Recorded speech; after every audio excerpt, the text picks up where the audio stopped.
Good evening, and welcome to another episode of The Fire Caves, a Star Trek Deep Space Nine podcast. I'm one of your hosts, Perry. And I'm your host, David. Tonight we're going to be finishing up season 7 of Deep Space Nine as our recap finally concludes. But before we continue, you can find us on Facebook, Spotify, Apple Podcasts, and YouTube as The Fire Caves, a Star Trek Deep Space Nine podcast. That's right. And as I say every single week, you should find us and follow us because we're great. We're awesome. We're a good time. And we are going to have to come up with something else to say besides a Star Trek Deep Space Nine podcast because we will be moving on really soon. So we've got a few weeks in which to workshop our title there, but we'll keep you tuned on that, of course. Now, yes, we are talking about the final part of season 7. Hopefully, we'll be able to get through all of it. We got some, couple of things we got to work our way through, of course, to get to the best part of season 7. Um, in addition to that, we will then be moving on to the autobiography of Benjamin Sisko, and then, of course, starting our new stuff. Okay. Now, before we dive into everything that we want to talk to you tonight about, we always like to do a quick weekly recap. So, turn it over to David. And first, headline it with, "How was your Christmas?" It was great. Of course, my brother and his wife and his two girls came down. They always do a early Christmas with her side of the family because her side of the family is bigger than my brother's side. It's just us. But they've got a big old family on her side, so they always do like an early Christmas with her family, so that everyone can then go off and do their own second Christmas with other parts of the family, which is nice. And it means that those girls are just spoiled. I just have to say it. Not in a they're not spoiled in a bratty sense. It's just like it's hard to find gifts for them because they have everything. Like my parents got them bikes this year and it was lovely and wonderful, but it's not like they haven't ever had bikes before. So it wasn't like oh my gosh, bikes kind of moment. It was a new bikes moment. So it's so much fun to be an uncle and try and find good gifts um and make them happy. My sister-in-law recommended a dress for my youngest niece, and I forgot it briefly, but thankfully I live really close to my parents. So I was able to drive up and get it and bring it over. So it was almost a little disaster, but it was quickly fixed. Um, in the meantime, I started season 5 of Stranger Things last night. Finally caught up so I can start watching season 5. I watched the first 2 episodes of season 5, and I think they're good episodes in the sense that they're truly continuing the story. Feels like this is going to be the last season, so I'm liking it so far. Only 2 episodes in, they're going to be 8 total. But the other thing I started watching was a new show that the Daily Wire has been producing for the last 2 years. They finally came out with it. The Pendragon Cycle, The Rise of the Merlin. They released their first 2 episodes on Christmas Day. And I was initially a little bit hesitant about the first episode. I did watch it that Christmas night, and I wasn't sure if I liked it or not. But I rewatched it tonight and watched the second episode, and I liked it better on second viewing because I put the subtitles on, and I could understand some of the things they were saying a bit better. It's like you have to put the subtitles on because some of the words they say are supposed to be like old English type stuff, and so like if you don't know what they're saying, you can miss the point.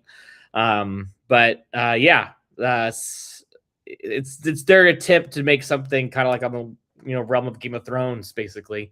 It's not quite as big as Game of Thrones, but they definitely threw as much production value at it as they could. And it's not like 100% perfect. It's got some things like the CGI is generally pretty good, but there are definitely some moments where it was a little weaker. But the plot is moving. I think they adapted like 2 books worth of material for a 7-episode show. So if you can imagine, that's Okay. basically like doing like the Lord of the Rings for the the movies were 2.5 3 hours long.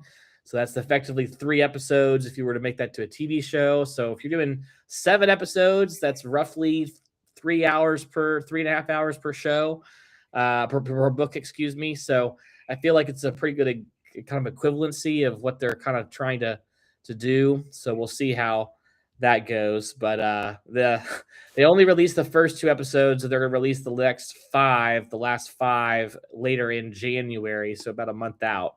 And it definitely ends on a cliffhanger, that second episode. So yeah, if you're interested in watching it, let me know. I'll get you the password so you can go check it out.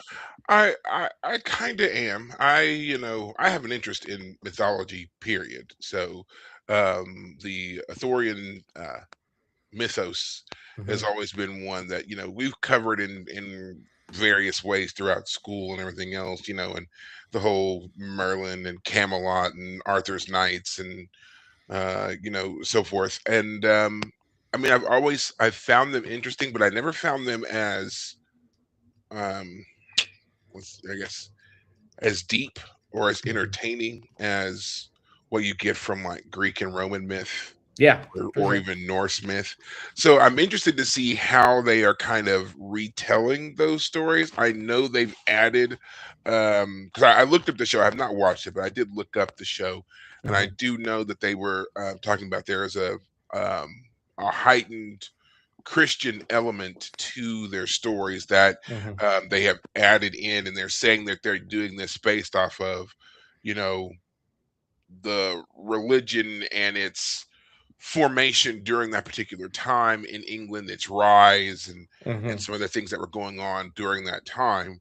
So Mhm. I know they're trying to do it in a more historical context, but I always get worried when they start to inject more of that kind of thing into it, because there's always a worry that you may overplay your hand, and Mhm. you may take something that even if you're just trying to solely base off the source material, you could end up ruining it.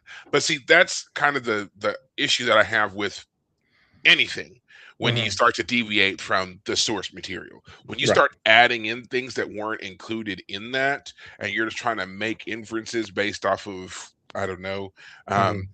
anything really, you could end up ruining your project. The Mhm. only reason I may give them a pass is because they are basing it off of, at least so they say anyway, they're basing it off of provable historical references for that time period. So Yeah. so that That's may be the thing that is better, makes it better. It's an interesting thing they're doing because it's based on the books, which I did start reading the first one, and the show has definitely jumped ahead of where I am on the books. I'm halfway through the first book, and I presume that's probably as far as I'll get with the show as it currently is. But the idea is they're combining the Atlantean, theory of Atlantis sinking into the ocean. Uh, the lost Atlanteans come to England. They try and recover while they're in England, and then meanwhile, this is all set during the time period where Rome, Rome was in Britain a long time ago, but Mhm. obviously they left. They couldn't stay because it's so far away. And so, in the time period where Rome was losing its authority, is also around the time when Christianity was becoming the most popular religion in Rome across the Roman Empire. And so, there are two Christian priests who are in the area, and they're trying to set up a small little hamlet, I guess you could call it. And that's kind of where that comes from. I don't know how much else that's going to tie in, but um, yeah. So it's definitely taking the mythology of Atlantis and the Arthurian legend, combining it with the historical truth that Rome and Christianity was in England, presumably around the time that the story of King Arthur actually did take place. If you Mhm. compare the historical evidence of when people say King Arthur lived. Of course, King Arthur is a purely is a mythology of its own for sure. There Yeah. was maybe a real person that Arthur is based on, but the legend of Arthur is certainly an embellished tale that's been told over and over and over and over.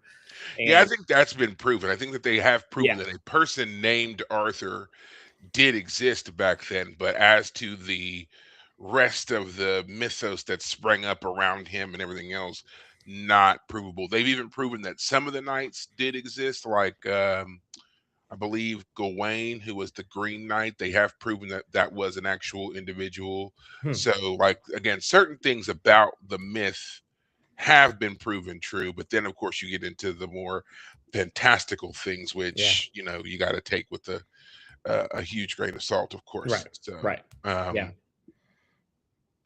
um, but yeah, okay. What have you been up Uh, to? well, I mean, we obviously did Christmas as well. My kid got a great um, haul of gifts, as kids should. You know, as Hmm. you get older, this becomes a holiday less and less about you Oh yeah. and more about the next generation, of course. Yeah. So she has really been enjoying that.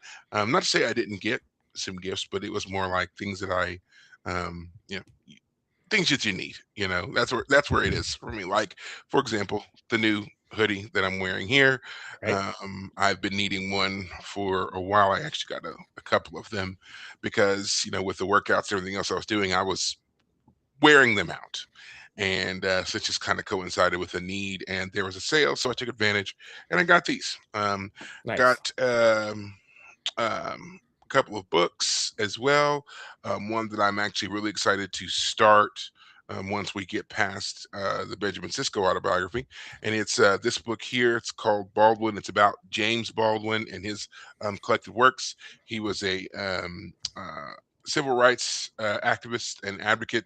And he wrote not just a lot of uh, prose and nonfiction, but he also wrote several different like poems and short stories and things like that that are often about, or pretty much all of them are about the civil rights movement and the life of the Black American at that particular time, Hmm. and his kind of um, I guess, prophecies for the future, what he hoped things would be like in the future when it came to race and race relations, and not just in America, but like globally. Yeah. So, yeah, I'm looking forward to getting into that here Yeah. The in the coming the weeks. I recognize the cover because the Library of America is the Yes. publishers of that. I have a number of books from the founding of the country, founding fathers' works, but I do have some, like I have Lincoln's collected writings and Frederick Douglass's something or other, I think. And there's one about like the anti-slavery movement. So I don't have who's that author you have there? I forgot This who's is James Baldwin. James Baldwin. So I don't have that, Hmm. but basically what I'm trying to do is I want to finish at some point, the Revolutionary period and move on to the, Civil War period and learn all about that period. So one of the Yeah, books. Go ahead. yeah, Go they ahead. have. You're right, though. The Library of America, they have several different volumes. I got this one first. There is one for Martin Luther King Jr. as well, which I was going to get. There, I did not know about the Library of America in this whole series. Hmm. You can find all of them actually on Amazon. Like when I clicked Yep. on this one, instantly came up with links to all the other ones. So if there is anything that you're interested in, I would highly recommend getting these versions because these are like they're a complete at least according to what they were writing for, like Baldwin and MLK and some others, these are like a complete um, collection of their Yeah. works. Yep. And it's run by a nonprofit publisher. So it's like it's not slanted or skewed in any way towards any one political party or agenda. And Hmm. it's really just their words, their Yes. writings. They didn't add anything Exactly. to it. There's not someone kind of trying to notate or explain away what it is they're saying or anything like that. It's just, hey, they wrote this, bam, here it is, pure form. Yeah. So I really like stuff like that. I don't like it when you get like annotated versions and it's like some so-called scholar somewhere or someone with an axe to grind or whatever giving you their take on what the other person wrote. Like, let me read it myself. Yeah. And then if I want to hear a counter argument to whatever it is they wrote, I can go and look that up on my own. But at Right. least I will have their words Yeah. unadulterated in my head, you know. Yeah.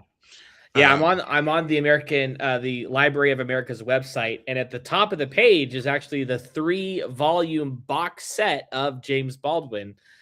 He's next to Frederick Douglass's, I guess, two book collection.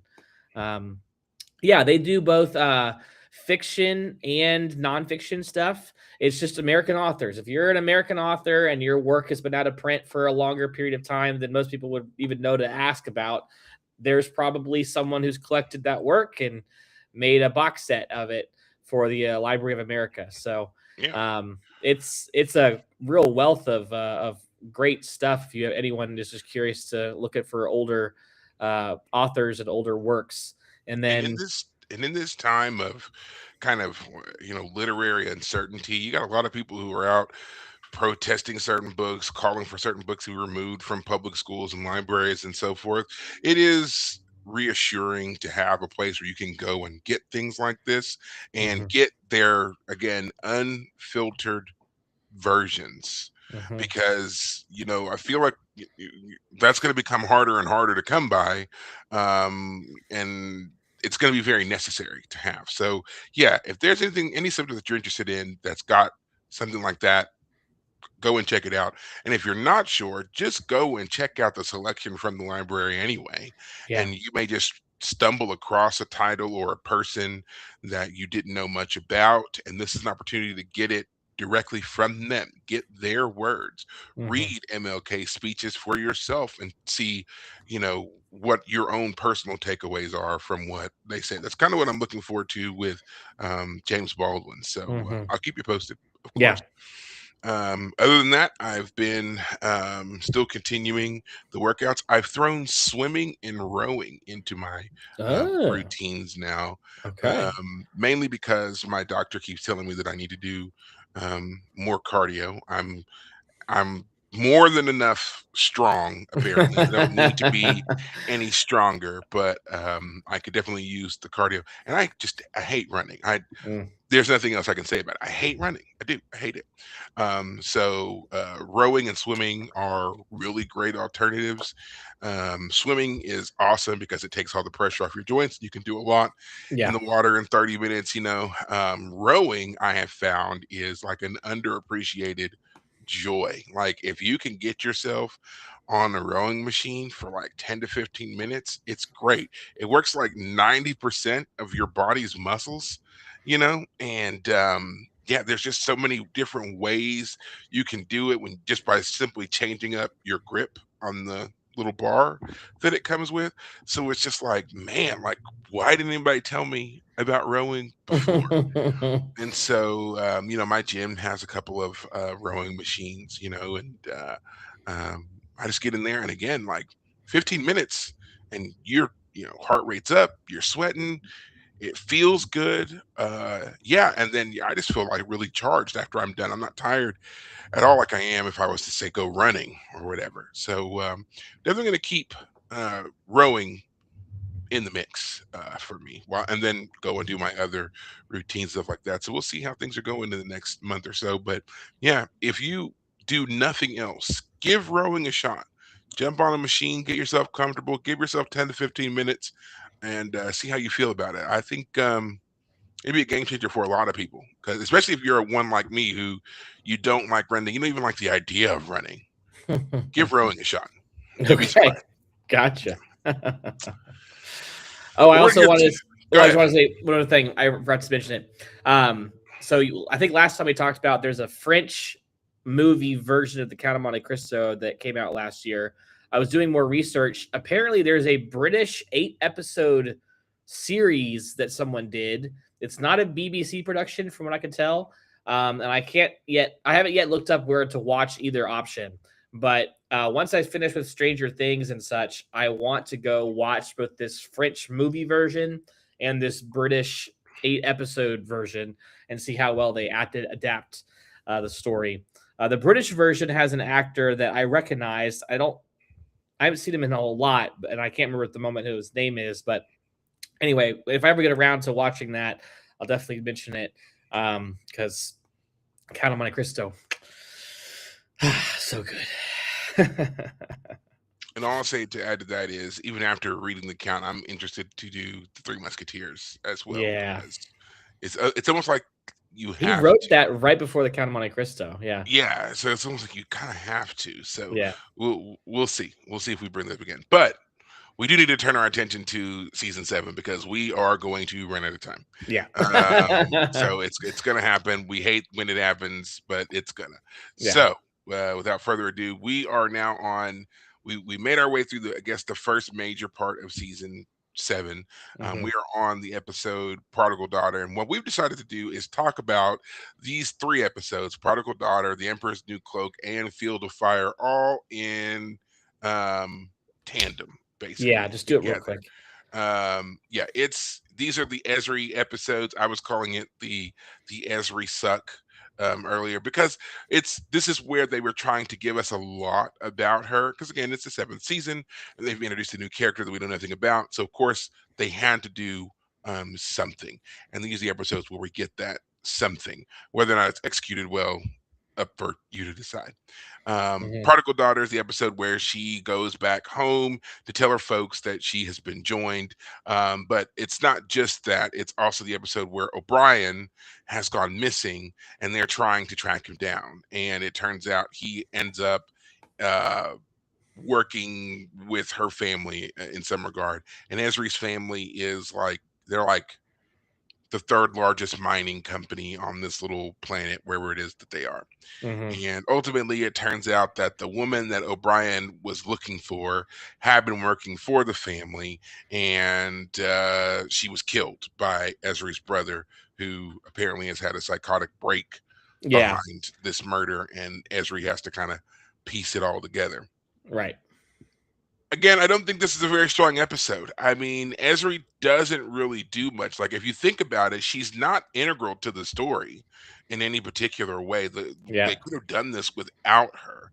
Yeah. Her being a counselor, her being newly joined, it does nothing to play into the development of the story that the brother is the one that killed the girl that the chief was looking for. It Yeah. really could have been any other officer in that position and given us what Ezri got. Yeah, that episode, it both this episode and the one where O'Brien is by himself for most episode as the undercover agent. Both those episodes just don't feel very Star Trek. The O'Brien one, it makes more sense because he's undercover. The story is deeper. It's about, how do you relate to someone who's a criminal, like the guy he works for. Turns out there's more depth to him as a person than you initially think on the surface, but he's still a criminal. But O'Brien is having to work that balance between coming to care for someone who is dangerous, but also, that guy was a middle manager. He had people above him who were even more dangerous, which is why they were, trying to get O'Brien in there. This one is just about Esri's family being strangely dysfunctional, and yet, like, it's again, the problem stems from Esri as a character. Yeah, It's it just he's not. she's lacking the necessary development to carry off and be important in a story like this. Right. She, like I said, her character does nothing. She Yeah. doesn't really contribute. It's just like, it's more like her whole reason for being there is to give us a viewpoint into this particular story. If she wasn't there, we wouldn't know that any of this had happened until after the chief got back to the station and reported on what he Right. found. So she's our in-universe eyes. Her Right. being there does nothing. She doesn't even, convince the If she brother wasn't to. even, yeah, even if she wasn't family, she was just some random chick who got picked up on the side of the road one night and ended up as a guest in the house. Yeah, I mean, it does. Yeah, again, it's just Yeah. it does nothing, and then she Right. doesn't, and even then, she doesn't even resolve any of her issues. Like, she, the reason that she left her family in the first place, their problem with her being joined, her issues with her mother, none of that gets solved in this episode. It's pointed out as the same problems that she has with her mother, the brother also has with the mother, but instead of leaving like she did, the brother stayed and broke down, and now he's a murderer. So it's like, and the mom doesn't admit, oh my gosh, I did something terrible to my children, even. She just, like, again, there's no resolution. So it's just like, what was the point other than to show us Trills do mining? Okay, Right. great. Like, Yeah. no big deal. Right. Moving on, we Yeah. have The Emperor's New Cloak. This is an episode where we're dealing with the Mirror Universe. Mirror Esri comes on board and she forces Quark to get her a cloaking device, and it's somehow tied to the intendant who is in captivity in this episode, who The is Grand also Nagus. Ezri's secret lover or some nonsense. Well, and the Grand Nagus went to the mirror universe to conduct business and got captured. Yeah, it's just a lot of contrivance and Yeah. yeah. It was a silly reason for us to have to go back to the mirror universe. And the And only reason we ever go there is because it's fun to see Kira as a sexy yeah, dominatrix type. that's I really feel like that's what this really was about. This was someone saying we're in season 7 and we got to figure out a way to see Intendant Kira one more time. Yeah. And this is what they came up with. And Yeah. of course, Ferengi hijinks, it never gets taken seriously. And this is it. At this point, it would have been just better to have the intendant come to our universe and just cause havoc. Just cause Yeah. some sort of havoc. Like, why do we have to go there? Have her come here. I don't And know. and that's one thing that they've never truly done in Trek is have a bunch of people from the mirror universe come over here or come over to their what we consider the prime timeline and just start doing things, Yeah.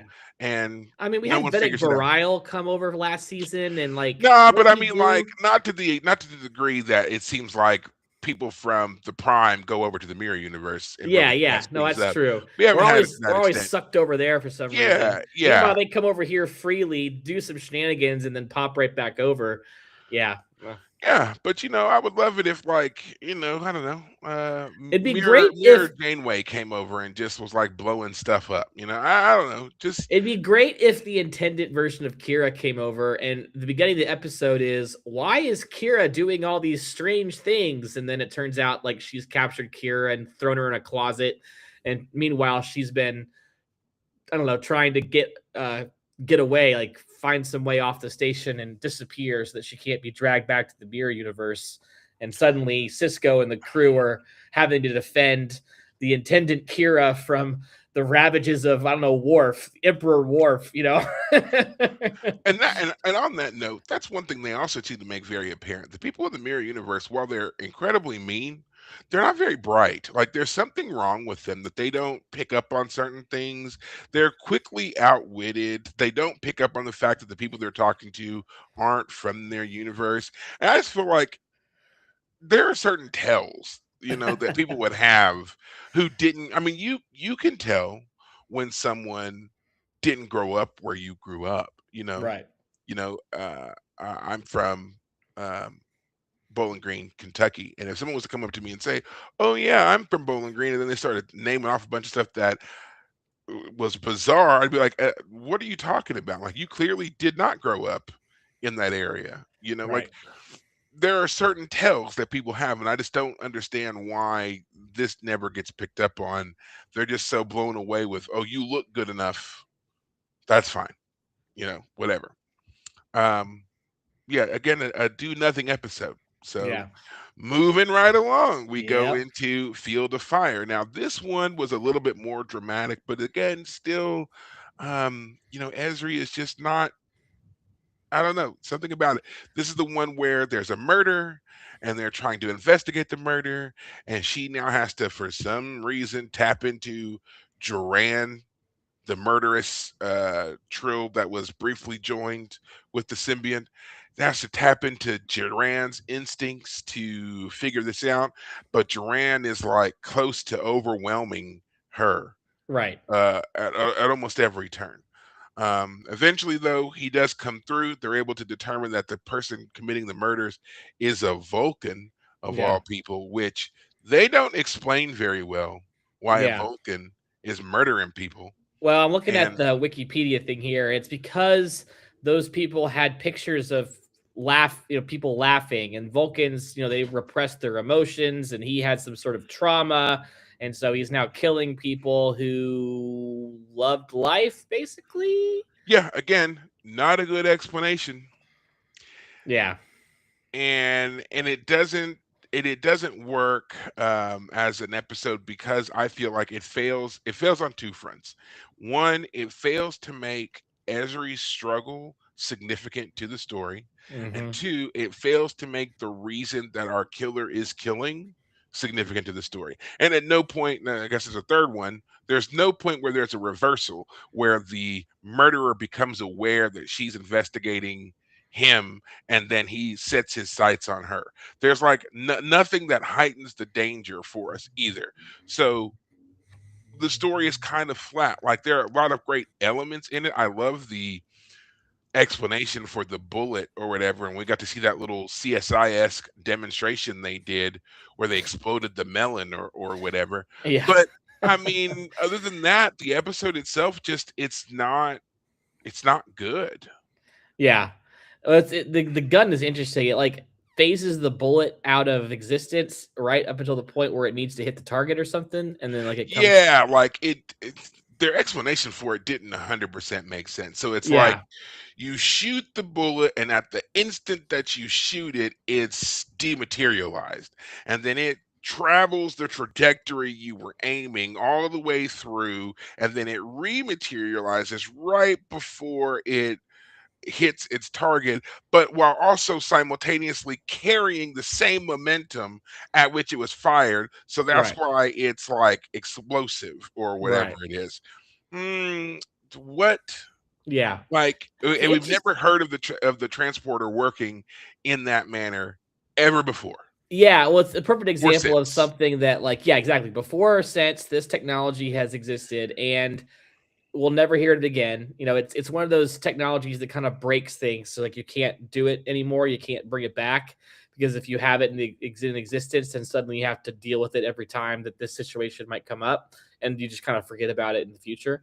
I mean, that's fine. I even like the idea of like you transport a not a bullet, but let's say it's an explosive device to a specific location almost instantaneously, and it I would doesn't have gone take. with that a bit more than Yeah, this whole you fire accelerated some sort of. projectile. Yeah, it Right. feels weird. It feels a Yeah. little off. And then like the idea that she can like has this sort of scope that can like see through walls, but like how does she know like that technology felt a little strange. Like how do you know you're Yeah. not looking too far out or not Yeah, far enough? how do you control it? How do you like what was the mechanism by which you could say that one is your target, don't go past them or Right. anything like that? You know, there wasn't enough there to really explain that.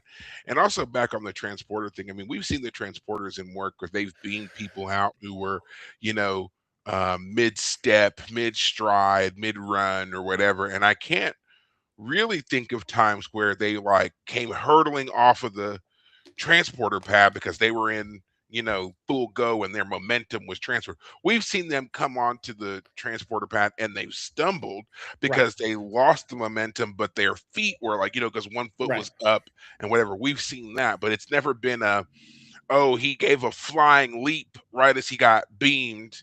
And so when he rematerializes on the platform, they typically just drop straight down to the ground. They don't continue to sail forward and off the platform, you know. Exactly. Yeah, it kind So of ruins the yeah, whole idea of transporter technology to do yeah, it this way. Yeah. yeah. So I don't really appreciate what they were trying to do there, and I'm glad that they like never did that again. Like again, we never see that weapon again. We never see the eyepiece used again. So it's just like it's over and done with. Right. Um, yeah. So a person brought up in the chat here in the new movies, the Kelvin timeline movies. There's a scene where Kirk and Sulu kept falling, and when they were beamed up, when they materialized on the Enterprise's transporter pad, they do hit the pad Yeah. hard in that scene. I will only say the caveat there is when they were beamed in above the Yeah. I platform. was gonna say that that So might what explain that. happened Yeah. there was the momentum from being in the air and suddenly hitting with Yeah, all because they the don't equipment. splat because they were Yeah, falling yeah, when because they they got were beamed. super falling, right? And Yeah. they were reaching terminal velocity. And so when they hit with their combined weight from that height at which 3 they feet were off the beamed in. ground. Yeah, Yeah. not from continuing to fall and picking up terminal velocity. Because Right. if you think about it, if their velocity had been continuous when they were beamed in, they would have crashed through that platform and died. Because they would have died from where they were falling. So if I'm Right. just saying, if it would have continued, all Yeah. of their momentum would have carried with them through the So transporter beam. here's a quick question then. Do you think that it's curious then that when a person is beamed in, they're always beamed with their feet level with the ground. But if people are different heights, it seems to like automatically account for that, you would think. Well, And that's what the then transporter tech is for. The transporter tech is there to monitor those things and to even it out so that the people that, even if they're beaming them from multiple locations, they all materialize on the same level and on I the know ship that they or were wherever that falling is. and what's the Russian guy's name? He has to like Chekhov. yeah, he's Yes, and he's I'm doing doing that. it He's trying quickly. to align them up. He's trying to line it up. The targeting scanners, they do that whole thing, and that's why they're not able to save Spock's mother in the Right. episode, because when they go to lock onto her, she She was suddenly drops out. falling. Right, Yeah. and so they lose the lock that's on her. So yeah, they do kind of explain why it wouldn't work that way, and then they go and do it here in the episode. Yeah, the episode's already kind of proved that shouldn't have happened, but whatever. Right. Nope, sorry, inertial dampeners don't explain that either. They're not designed to do what you're kind Nice of hinting at there. try. Nice try, and we'll go into that a little later. I'll nerd out on you as to why that doesn't work, but yeah. All Moving right. on, finally, Yeah. we get Yeah. to Chimera. Chimera. Yeah. So, an episode that's kind of, sort of, about our main topic here. This is Mhm. where Odo and O'Brien are in a shuttle. They encounter a massive alien creature in space. It merges with their shuttle, and then it comes out fully formed as another changeling named Laz. And Laz is one of the 100. And these Mhm. are, as you remember from way back in season, what, 2, 3, I think. It's where Odo found Right. out that the changelings had sent out baby changelings, Mm. and he is one of the ones making his way back. Right. Um, Laws is very open about being a changeling, very proud, almost to the point of arrogance, of being a Mhm. changeling. He Mhm. causes problems for Odo because he challenges the way that Odo lives his life. Ultimately, this relationship comes to a head when Laws kills someone, and he is basically ordered to, submit to the magistrate, submit to jail, whatever. But Kira helps Laws escape with Odo because she doesn't want to see Odo suffering Right. behind having to imprison one of his own people. But Odo ultimately chooses to stay with Kira because he points out to Laws it's the love that Kira has for him that allows him to do what he does. Mhm. She doesn't shy away from him because he's a changeling or some other such nonsense they say. And we have a tender moment between Kira and Odo at the end. An almost transcendent moment. He turns into Yeah. like plasma or something. Yeah. So Golden plasma or something. yeah. Um. Oh, did Laws die So from we're the gonna talk about that. We're gonna disease? talk about that. But first, let's talk Oh, about the episode. We'll get there because that is a yeah. point. Good Um, question, yeah, Miles O'Brien Davis. Yeah. we will get there. Um, so yeah, in this episode, I will say one of the things I really liked about it was the fact that Laws was so different from Odo. He Mhm. was very much, like informed on himself. He really enjoyed being a changeling, and he really, took Odo to task for kind of hiding all of what he could do and stunting his development. Like Laws could turn into fog and fire and existed a whole bunch of other things that Odo Yeah. had never even dreamed of being able to do. So what were your takes on Laws as a character?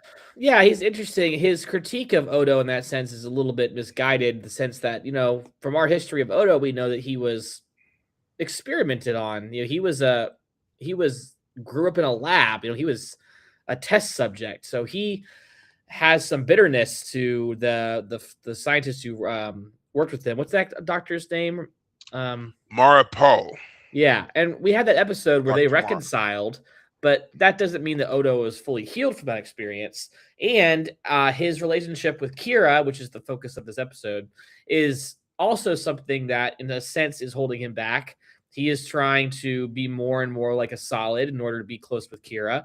And Mhm. that's not a bad thing, but it does mean that he has turned his back on his changeling aspect. However, I would argue that it's not because of Kira, even. It's because the Dominion is a hostile force with the changelings in charge, and he is not gonna try and provoke people to fear him in light of that war.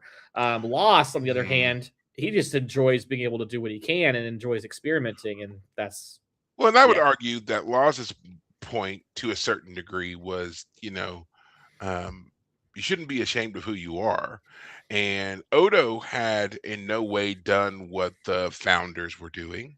And it's just like it's kind of like blaming one for the problems of their entire race. He wasn't a part of that. He wasn't an active member of the Dominion, and when the Dominion declared themselves and his people were seen as the head of that particular, government, that order or whatever, he denounced them and disavowed himself from them, Right. separated himself out from them. So for him to still be living like he is, um, I don't know, like he's hiding from people was, to Laws's point, unacceptable because Odo didn't do those things.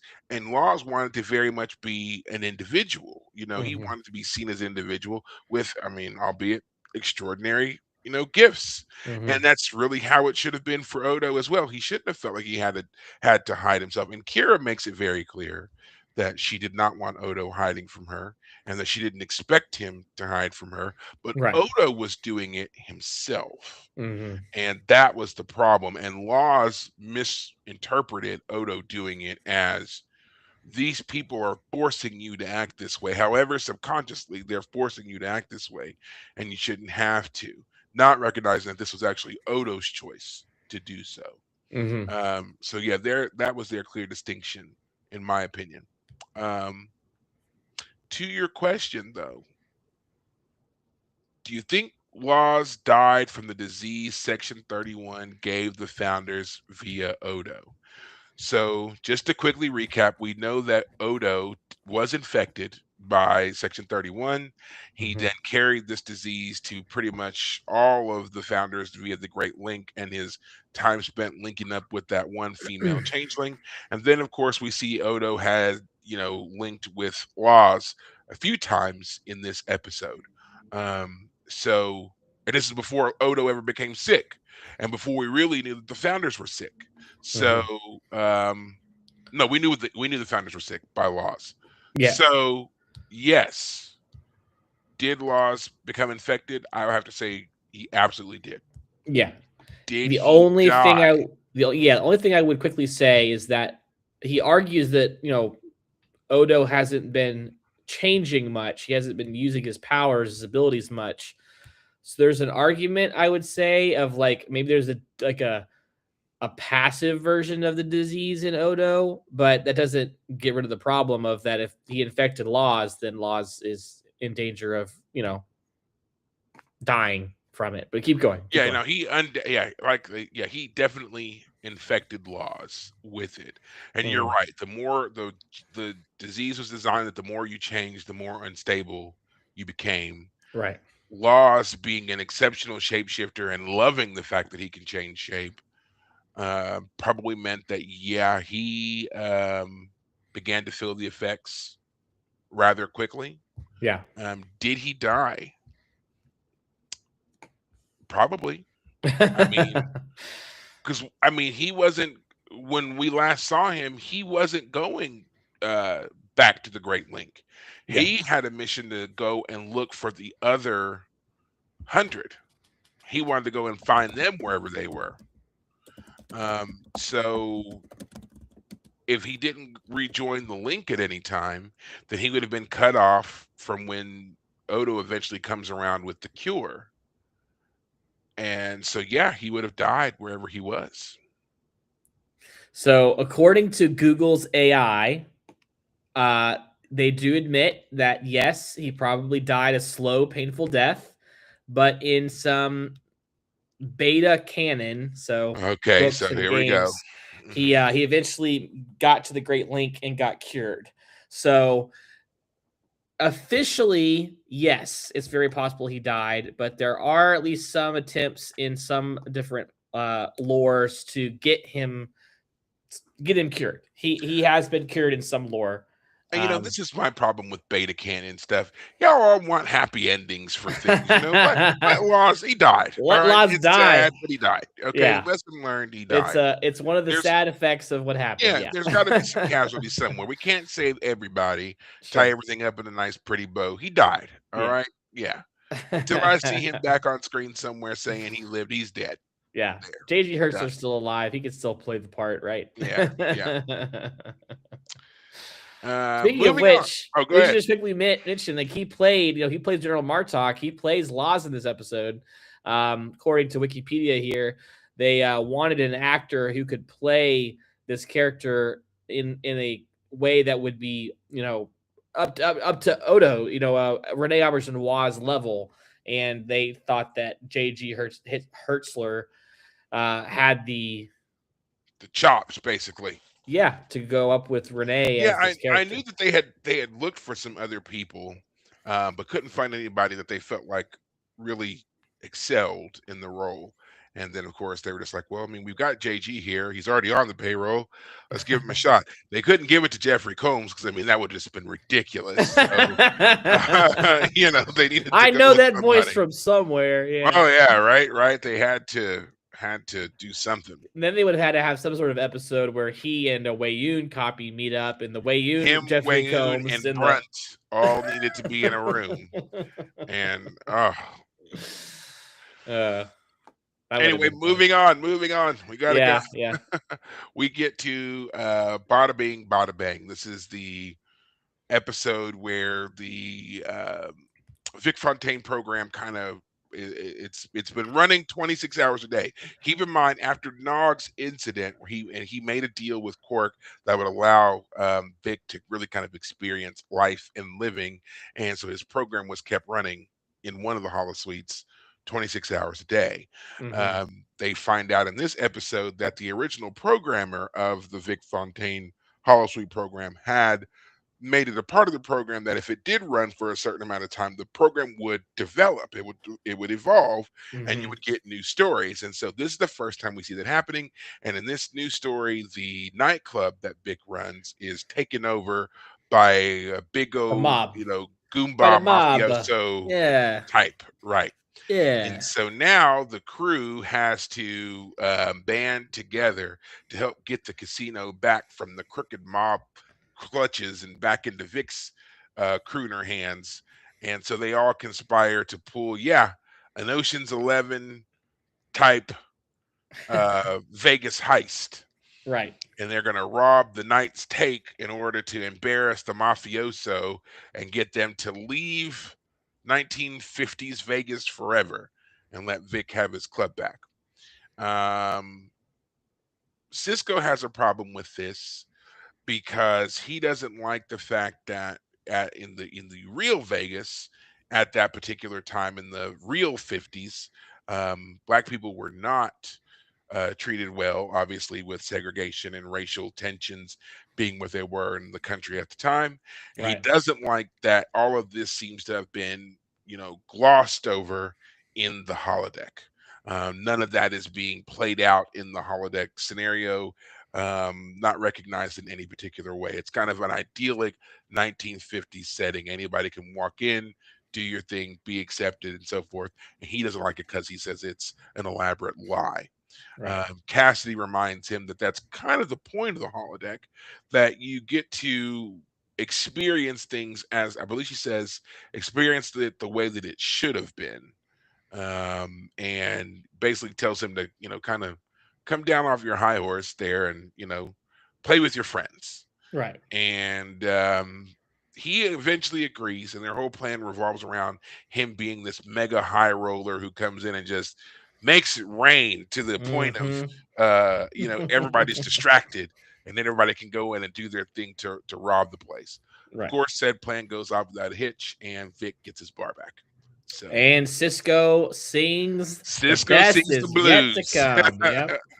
Cisco sings the blues. We got a nice rendition of The Best Is Yet to Come with Vic and Ben, much to the delight and surprise of everyone. They didn't know their captain could sing. Yep. I didn't know that Avery Brooks could sing until I watched the episode, to be honest. Yeah. But yeah.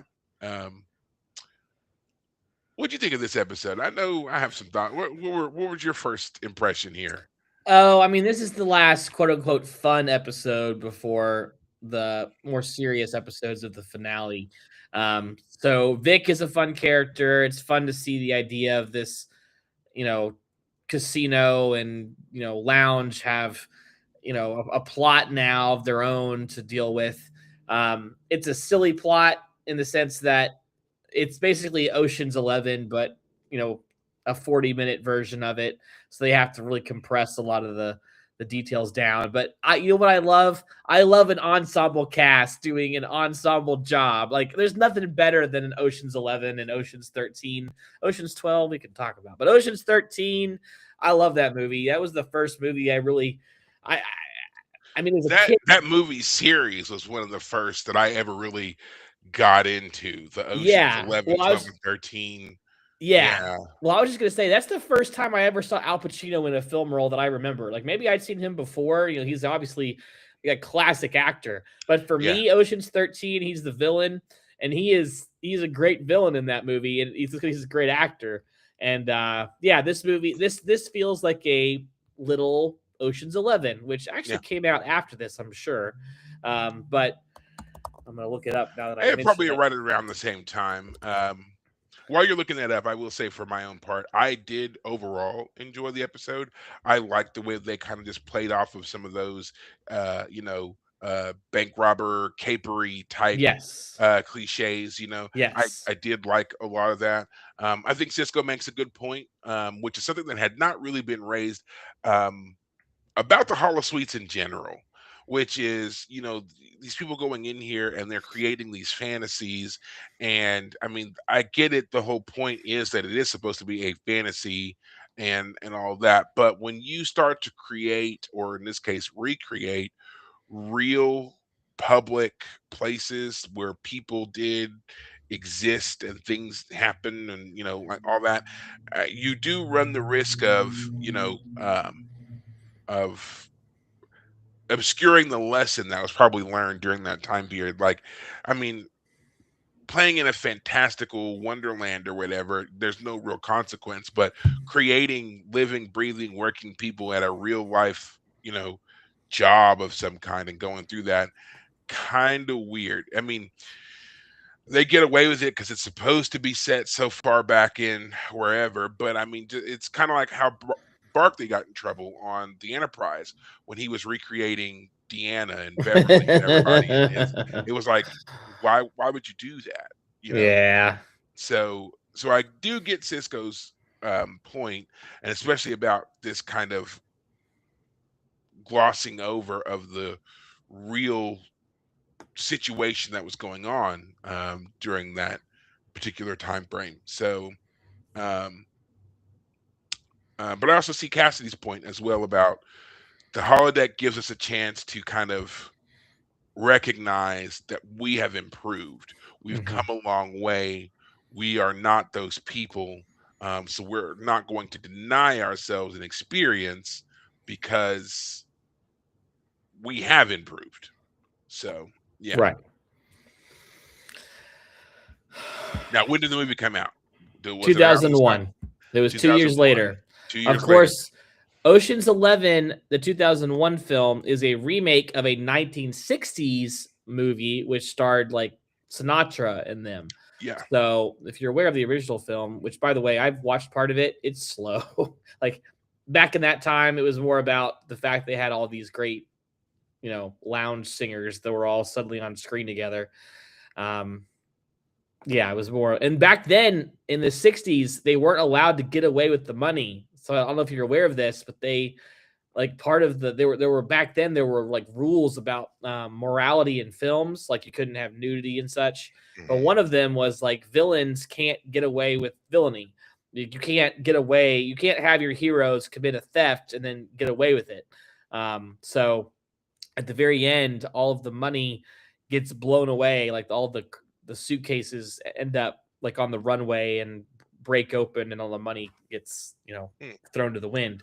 So, I wonder where those morality rules went, because we got rid of a lot of that stuff. Oh yeah, it was like this. I think it was the 70s or so when they got rid of some of the, and it wasn't necessarily laws as much as like behind the scenes stuff. I don't know. I've heard about it. I just don't know all the details at the moment.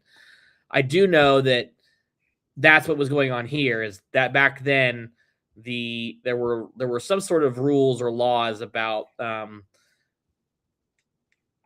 getting away with wrongdoing. So yeah. To the question that was just asked, I'll read that out loud real quick. Would Ben not have played baseball with Babe Ruth just because the Babe played in an unintegrated era of baseball? I think that's a really good question. And while I have nothing to totally base this on, I'm going to say no, he would not have played baseball with Babe Ruth. I think that while being aware, obviously, of who Babe Ruth was and his record and everything else, I think that some of the things that Babe Ruth said in regards to the integration of baseball would have kept him from recreating such a figure and interacted with him. Um, Ben also grew up in a totally different era when it came to baseball. By the time that Ben was around, let's not forget that baseball was already, a kaput game. And so Uh-huh. even the people that he idolized were people who played the game 150 years before he was even born. So I don't think he would have gone that far back. I think he would have looked more towards contemporary, well, again, contemporary for him, baseball greats. Like his favorite player is a guy named Buck Buckeye, as we see in that season 1 episode. So yeah, I don't think that he would have gone that far back, and even if given the opportunity, I don't think that he would have elected for Babe Ruth to be one of the people created Right. for a program for him. So there's that. Yeah. Yeah. Moving on, we now enter into the final bit of the show, and we come into a very interesting Section 31 episode, Inter Arma and Enim Silent Legis. Yeah. And this is where Sloane taps the Doctor to be a spy. They're going to Romulus for a peace summit or something like that.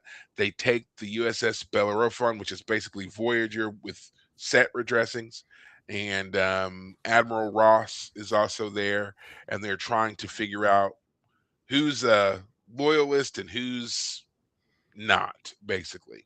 Mm-hmm. And it's a weird kind of spy master versus spy type game. The Mm-hmm. legit person who really was advocating for peace ends up being sacrificed. Mm-hmm. A puppet, a toady, a collaborator is propped up in an attempt to maintain this kind of weird status quo and informational exchange. And Mm-hmm. it appears that Sloan is killed in this episode, but we know that, he's not dead. Yeah. So, and also this episode is the one that first tarnishes the image of Admiral Ross. So far, Admiral Ross to us had been a very upstanding admiral, one of few. Because if you know anything about Star Trek, it's once you make the jump from captain to admiral, you become bad. You become Like, a I don't know jerk. what happened. Yeah, I don't At know what happened least. here. Yeah. You get that extra row of pips on your collar, and suddenly your brain just goes. You start doing terrible things. When they were saying, when they came up with the phrase, with power comes, or with ultimate power comes, what is it?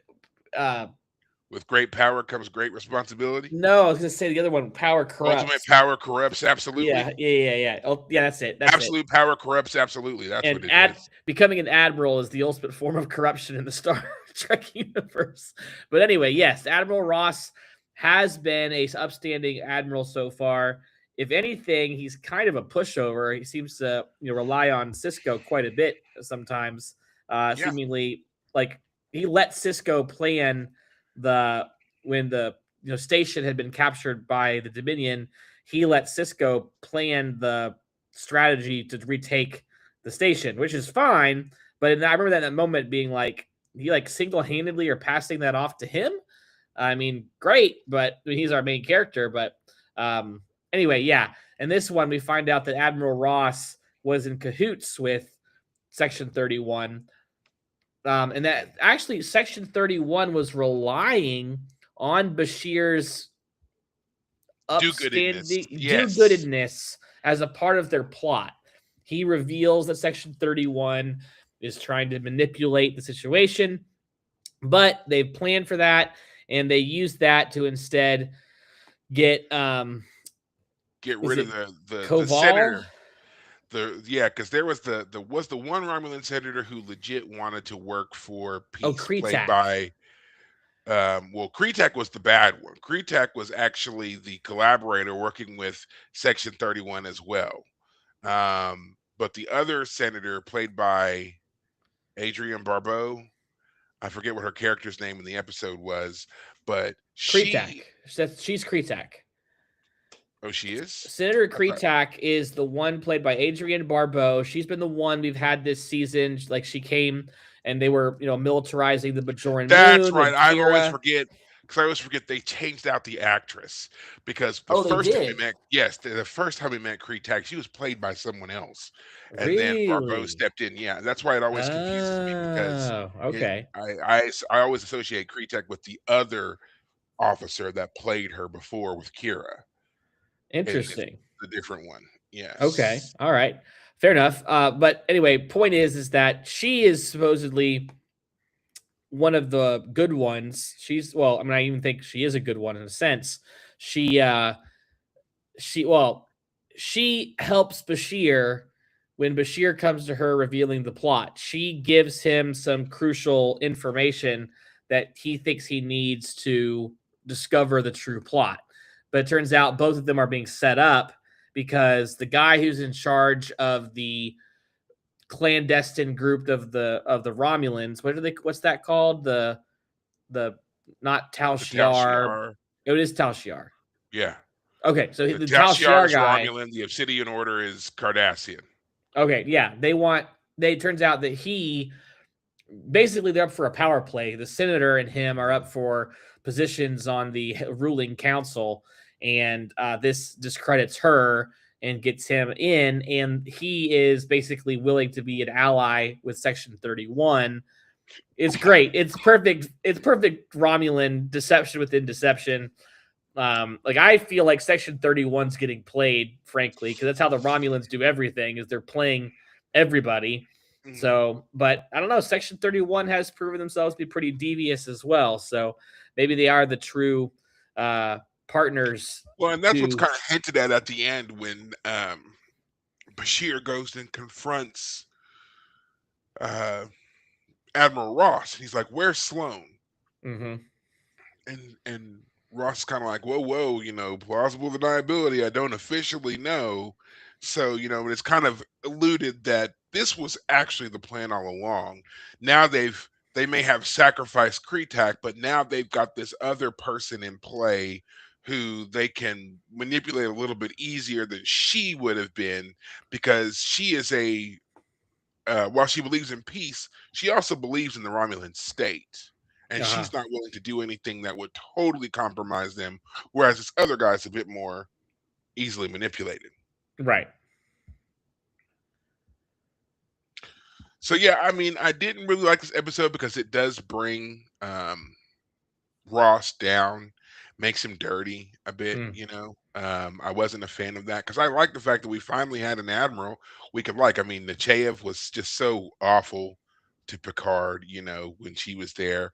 We had that other Mhm. admiral who like manipulated some genome, whatever, to make himself younger so that he could take on another mission and ended up dying. I mean, like, they always just do these terrible things. They had the admiral who was supplying the Bajoran rebels with weapons, and they were starting their own war and stuff. Like, just all the admirals suck. And so I was just like, oh, look at this, we finally get one. He and Ben work well together. He makes sense. He's um um he lets Ben lead, Yeah. without stepping on toes or anything like that. Only to find out, nah, the reason why he was taking such a back seat is because he was doing these shady, underhanded things with Section 31. Yeah. Great. Well, he does at least come off as someone who feels a bit guilty for working with them. When Bashir confronts him, I mean, he stands up for himself, don't get me wrong, but he doesn't come off as someone who's like, I don't care, or like, what are you complaining about? He definitely comes off as someone who is like having to wrestle with the moral consequences of having chosen to do what he did, but at the same time, he has reconciled himself to that. Like he doesn't apologize to Bashir. Um, it is Bashir who says the phrase "Inter Arma Inem Legis Silent Legis," right? Like he's the one who No, is it I think Ross who says it? Ross says it to him. Okay. Well, if that's the case, then yeah, I mean, it's just an interesting question, and I'm sure we talked about it when we did recap the episode. But I mean, I feel like there is a certain argument that is the case, just as a practical matter. Um, I mean, how do you get around with, you know, the law? How do you obey the law during times of war? That doesn't mean you. I'll put it this way: the laws of morality dictate you act a certain way, even if the laws of society can't take effect. So the question here is have they betrayed the laws of morality by doing what they did, by deceiving the Romulans this way? On one level, yes, but my whole feeling with the Romulans is like they deserve every bit of deception that they get thrown their way. See, and Like, that's the problem. I'm gonna just tell you, because I mean that's kind of the whole thing about Starfleet, and that's why there's always been a problem with the existence of Section 31, and why so many people in the fandom go back and forth about Section 31, because Starfleet was founded on this principle of, you know, we are saying that even the need for such covert ops and things like that no longer exist for humanity. So the right. fact that a group like Section 31 exists flies in the face of all of that. And Turns so, out we just need to be very sophisticated right. covert ops. That's all that really matters.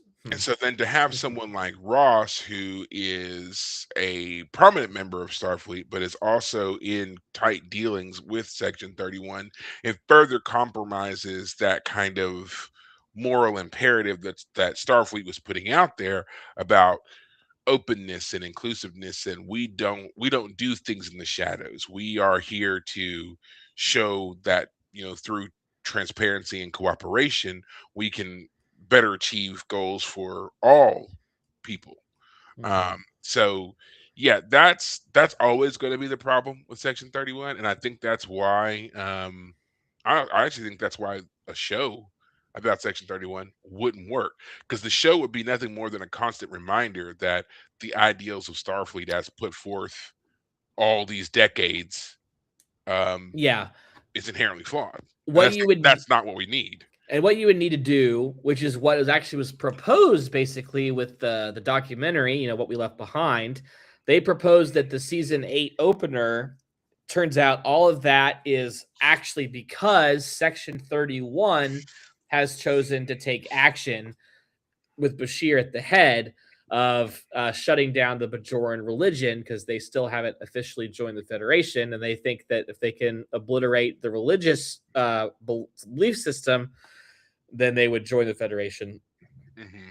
Excuse me. So yeah, the idea that Section 31, like what I'm getting at, is if Section 31 is something you want to address, it has to be as a villainous group that you have to Yes, overcome.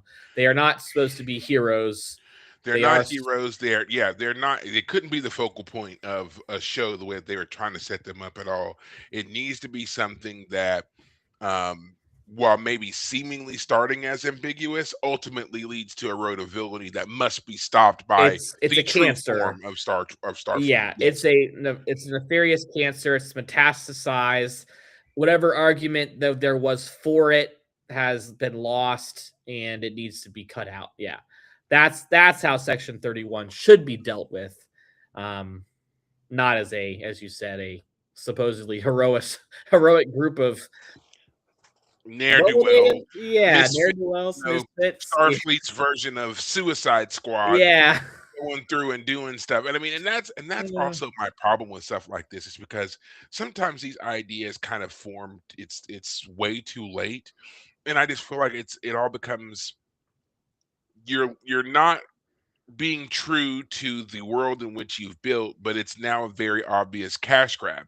And that's what I felt like the Section 31 movie was. Not only was it obviously satisfying contractual obligations that you were locked into for the past however many years, but you're also trying to, like, all those movies were so popular, these misfits, these woe-begotten misfits being put together and reformed into so-called cogent teams to carry off otherwise insane tasks that your regular heroes wouldn't do, or you wouldn't want them to be a part of, or whatever. Even the justifications for them don't make any sense, you know?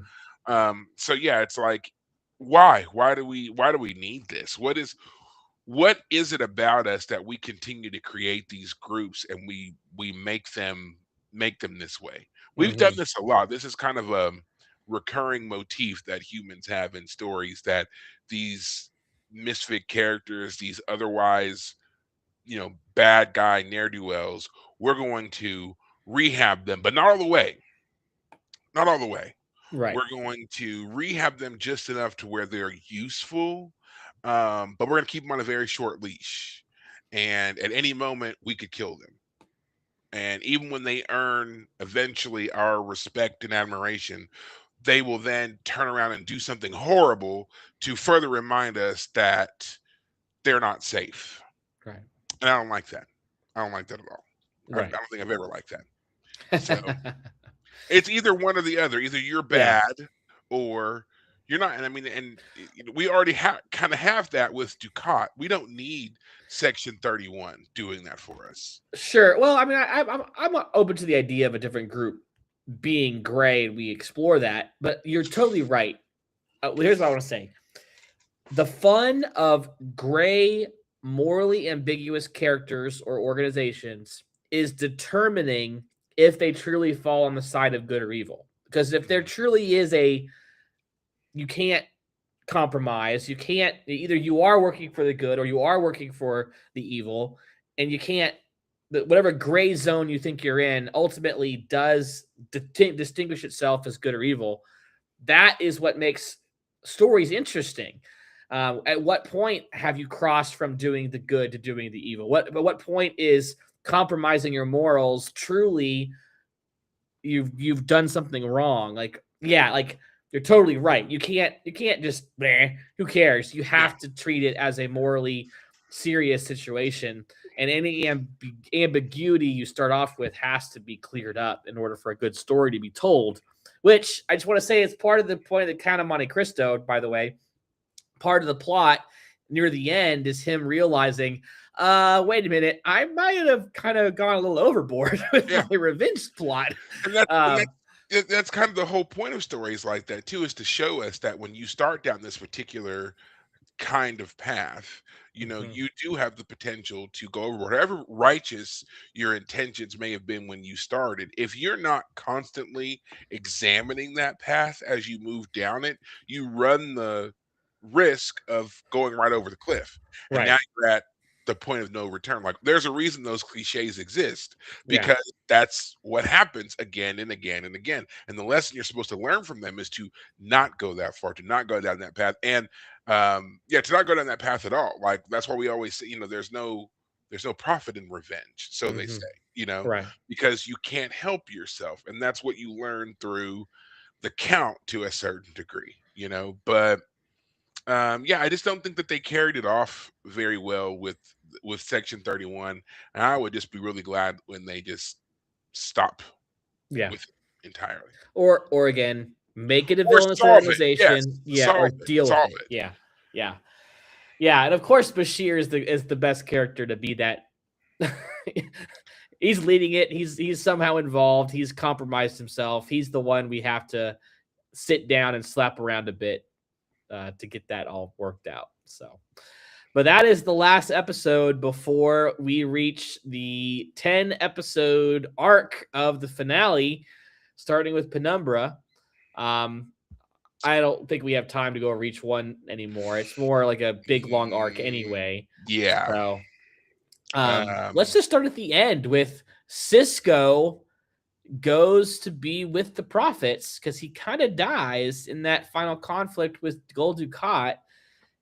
Yes. I think we both have said it already, so we're not saying anything new, but it was a jarring ending. They kind of fumbled it there at the end. No, it's not even a kind of. They definitely did. In my Yeah, I'm opinion, trying to be it soft was a about it. I'm not trying no, to over. no. Yeah, I'm not going to be. I'm going to be. I don't like it. I don't like that. That's the way that it ended.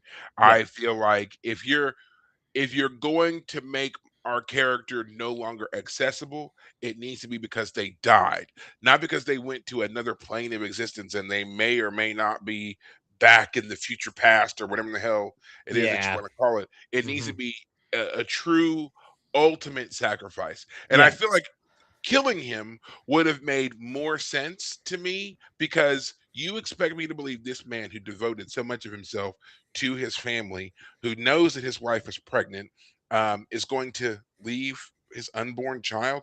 Absolutely no way. Not right, Cisco, the consummate family man. right, There's no way he's going to leave his child. yeah, And they give no explanation.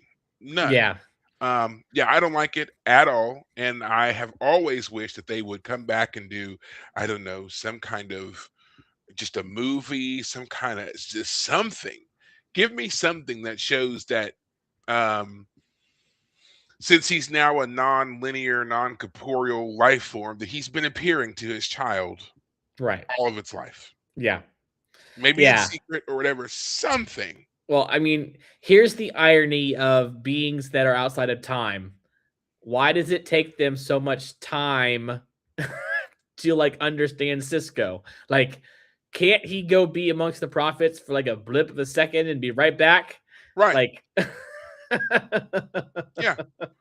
Yeah, if there's no need for him to be gone for that long. He could have disappeared, and then right in the last 5 minutes, when in that long ass scene where Jake and Kira are looking out at the wormhole, he could have just appeared on the station, and right, just that could have been the end of it. Maybe we didn't get an explanation, but at least we see him there, telling that he returned.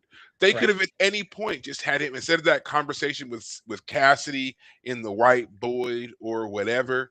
He could have just appeared in the wardroom when they were all sitting there and been like, "I've been with the prophets for 1,000 years." right. And they're like, no, it's been 10 minutes, bro. No, Yeah, they're not linear. So it's yeah, been 1,000 years right, and I'm back. And it's just anything like that would have worked. right, And it also solves a problem, which is the out of universe, the age problem. Because now you've got a non-corporeal captain floating around out there somewhere.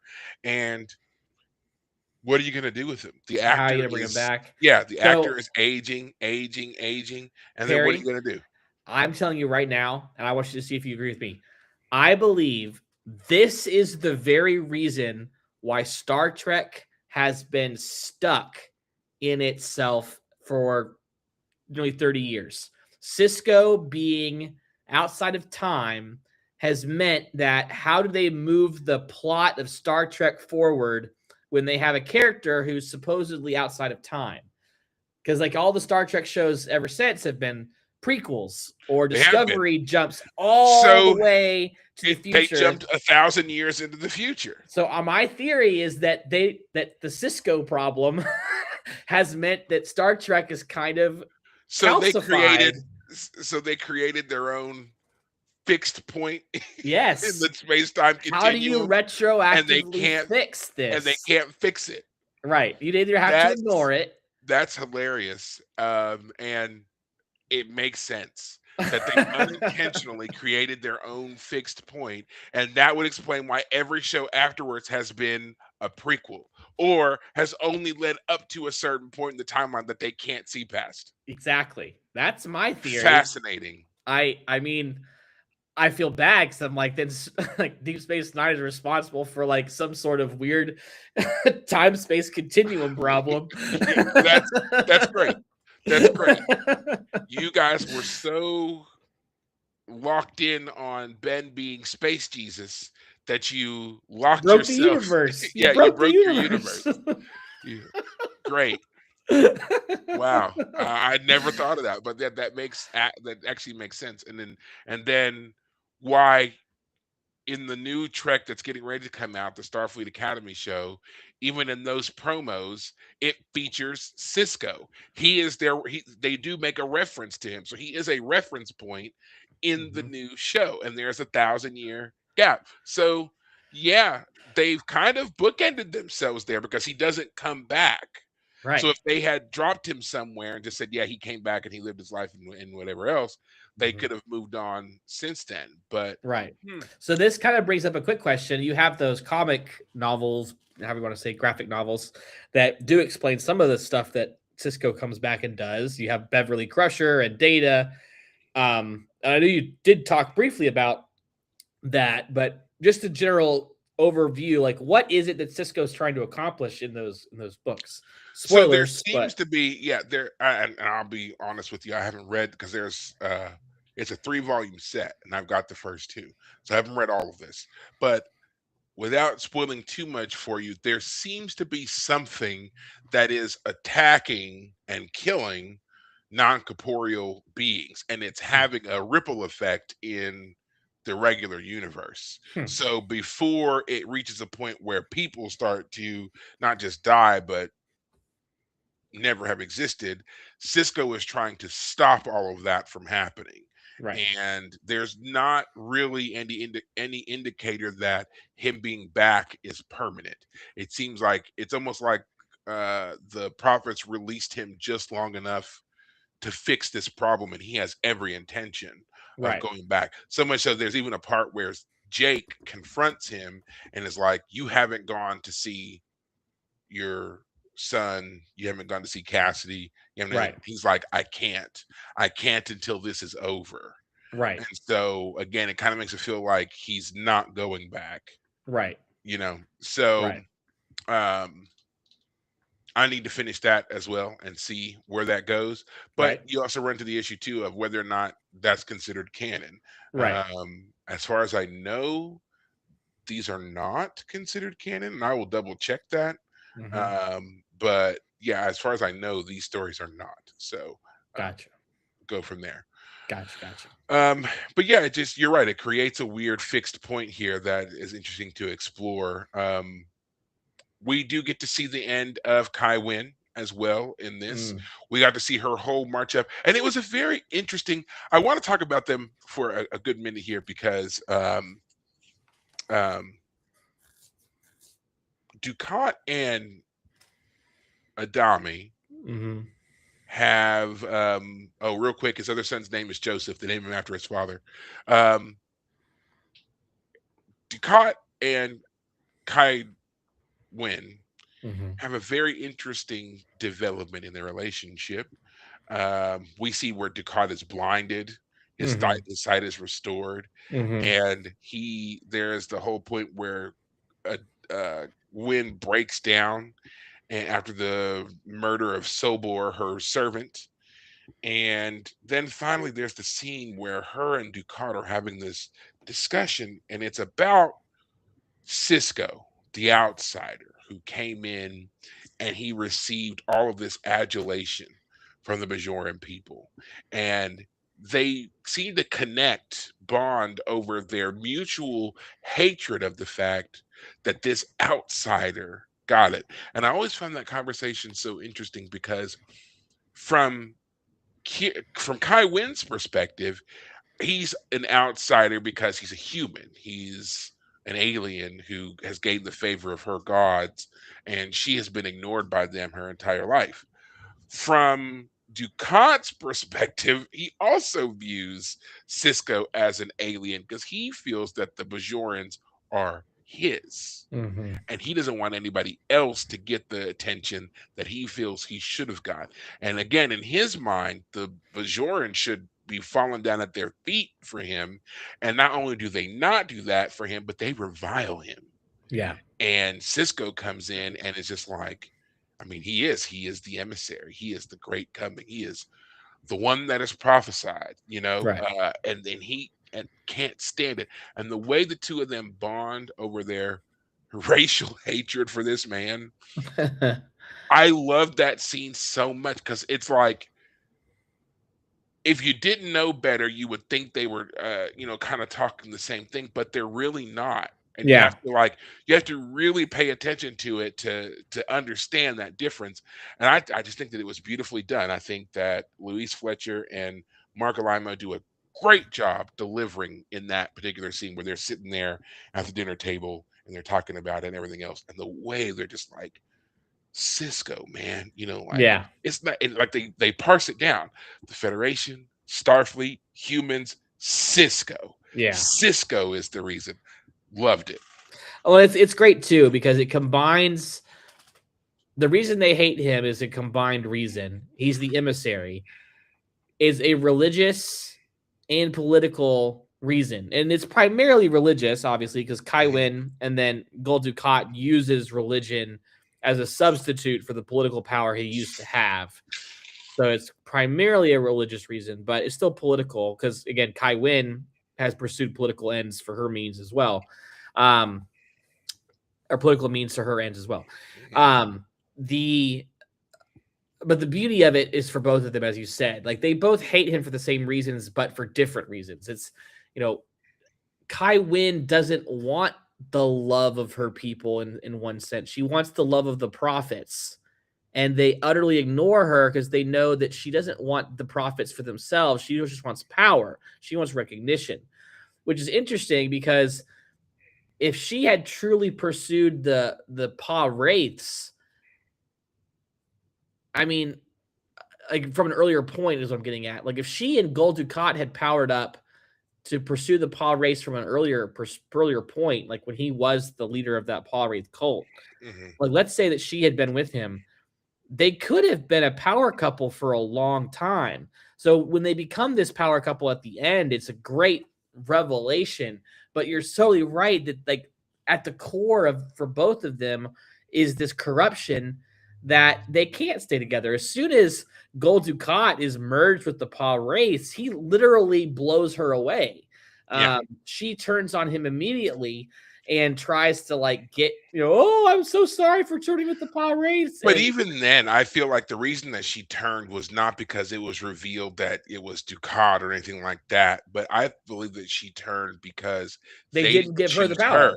Right. Yeah. Because again, she sets up the whole ceremony to invoke Yes. them, and She's she tries insulting to to Gul make Dukat right. during all that. And Yeah. she tries to make Ducat the sacrificial lamb. She makes him drink the poison wine. He Exactly. dies, but the Parace choose him and bring him back to life. And Right. that was the ultimate betrayal for her because now she's turned her back on the prophets. The Parace have turned their back on her, have rejected her, and Right. she is left with nothing. And Right. so now she's like, what have I done? And not in the sense of, oh my God, I've just cursed my own people, but I have been totally cast aside by everyone. Everything Let of me, power. Yeah. right, let me try to, in some kind of way, redeem myself. And she fails at that too. And Yeah. then Ducat burns her. Yeah. She's literally blown away with a burst of fire. Like Oh, yeah. not even a full second does it take for her to be gone. Yeah. He's like, you're Um, still here. yeah. Boom. Yeah. And it's just like, oh, It's the we perfect listen to ending her for her scream and then she's character. gone. Yeah. Yeah. The only problem with all that is that then Gul Dukat is gone away with. Like, let me put it this way. I liked the idea of the final episode. Cisco is off to do this final battle with the Dominion. He gets a vision. There's something going on with the prophets back at the station, and he suddenly is torn between two places.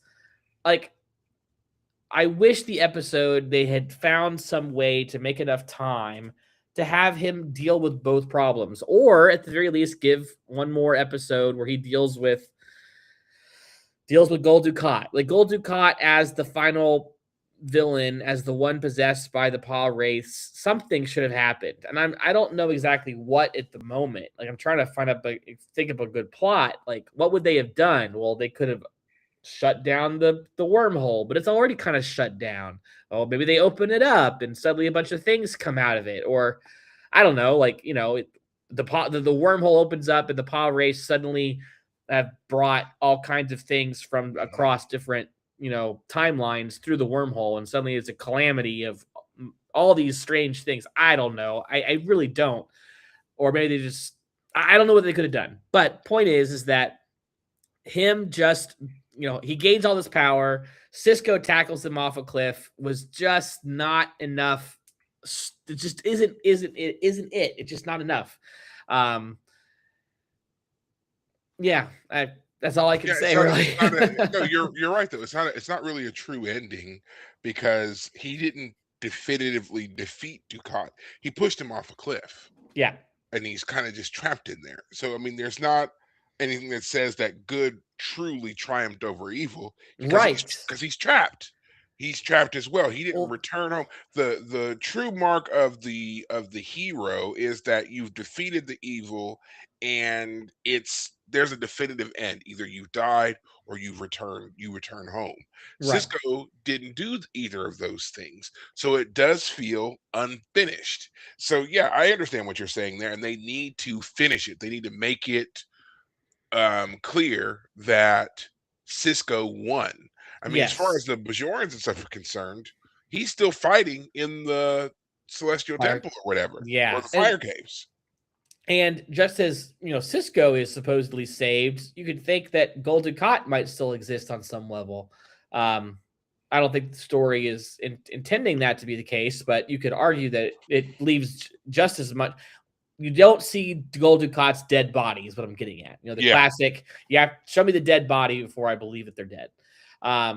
So yeah, it's a fun idea. We've been, let me put it this way, for 10 episodes, we have all this great buildup to Kai Wynn and Gul Dukat going to the Fire Caves, and it being an epic showdown, and it just fizzles out last minute. And it feels like it fizzles out because they just didn't have enough time to finish the story. Yeah, and I feel like they didn't do enough to make Dukat truly villainous. They should have. Yes. The reason that Cisco should have been pulled out of the final battle was because Dukat was, I don't know, literally squeezing the planet Bajor. Right. Something, his mere presence on the planet was causing it tidal waves and earthquakes and whatever else. If you won't love me, I will destroy this planet, kind of. Yeah. If I can't have you, no one can, right. Or a showdown on the station. It's called Deep Space Nine for a reason. Don't fight in the Fire Caves, fight on the promenade. Right. Let me see the two of you going at it with phasers until finally the phasers don't work. And now you're handing it across, multiple levels or whatever it is. Something to make this a hard-earned, hard-won fight. Here's this. Everyone off the station. Cisco's piloting this thing into the wormhole. He's going to somehow use the technology of the station as a beam to blow up something and destroy the paw race or something. I don't know. Just some final sacrifice. Speaking of final sacrifices, this is kind of where. So at the beginning of this 10 episode arc, we have Cisco proposing marriage to Cassidy, and she ends up pregnant, obviously, as we know.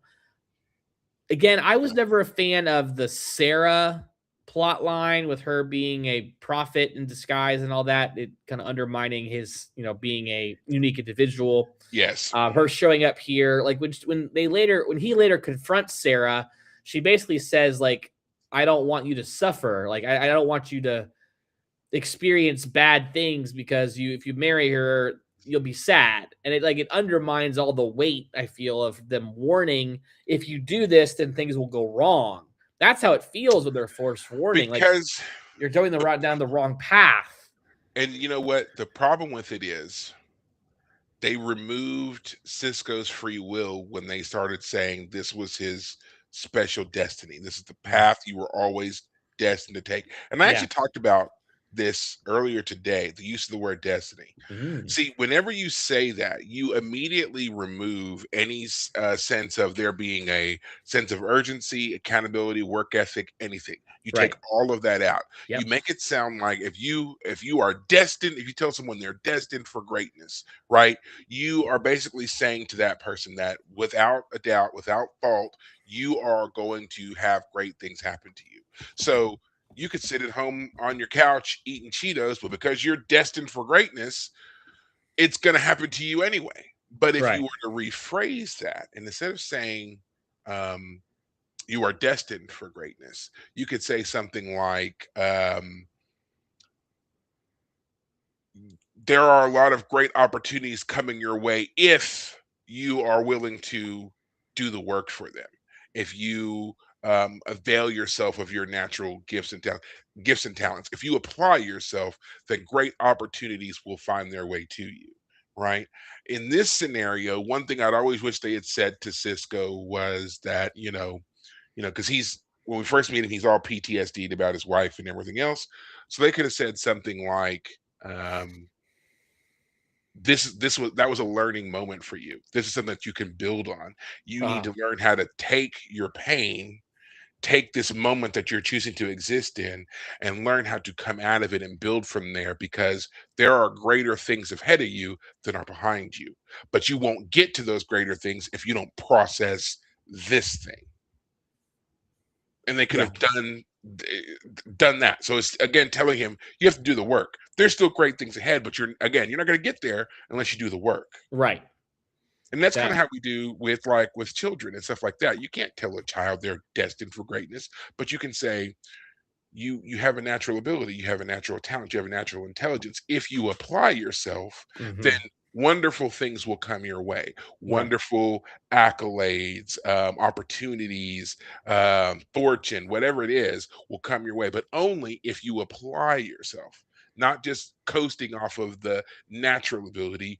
Hone that, practice that, sharpen that to be Right. better and ready for things to come. That's what's missing from this story, because it takes out our ability to relate to Cisco when you make him Space Pope. Exactly. Yeah, the word destiny. It ruined it. It really Yeah. did. They never should have. And I get it, because it's supposed to be this next level thing, but it locks a person in. There's no Mhm, left. There's no right. No choice they can make, mhm. because your destiny has already been determined for you. And Yeah. Sarah is a constant reminder of that flow up in their plot hole. Yes. As we discussed last week, it is a temptation for authors to do with their stories and all kinds of things. We have to make my I have to make my character special, therefore he's destined. Something beyond himself has put him in this position. But the trade-off in terms of your character's relatability, free will, uh, accountability, responsibility, all of that is lost in light of that. And then you do things like you have this weird conundrum where you're not allowed to marry your girlfriend, you're not allowed to Yeah. have kids. Why? Well, because I Which yeah, yeah. which again makes them further unrelatable. And then when people get mad when someone says that a character is inspirational, and everyone's like, but why? Nothing about that person is realistic. What makes them inspirational? They're not rising to a challenge or anything like that. That was simply what they were destined to do. They didn't have to. They knew it was going to be successful because destiny said that they were supposed to be somewhere else.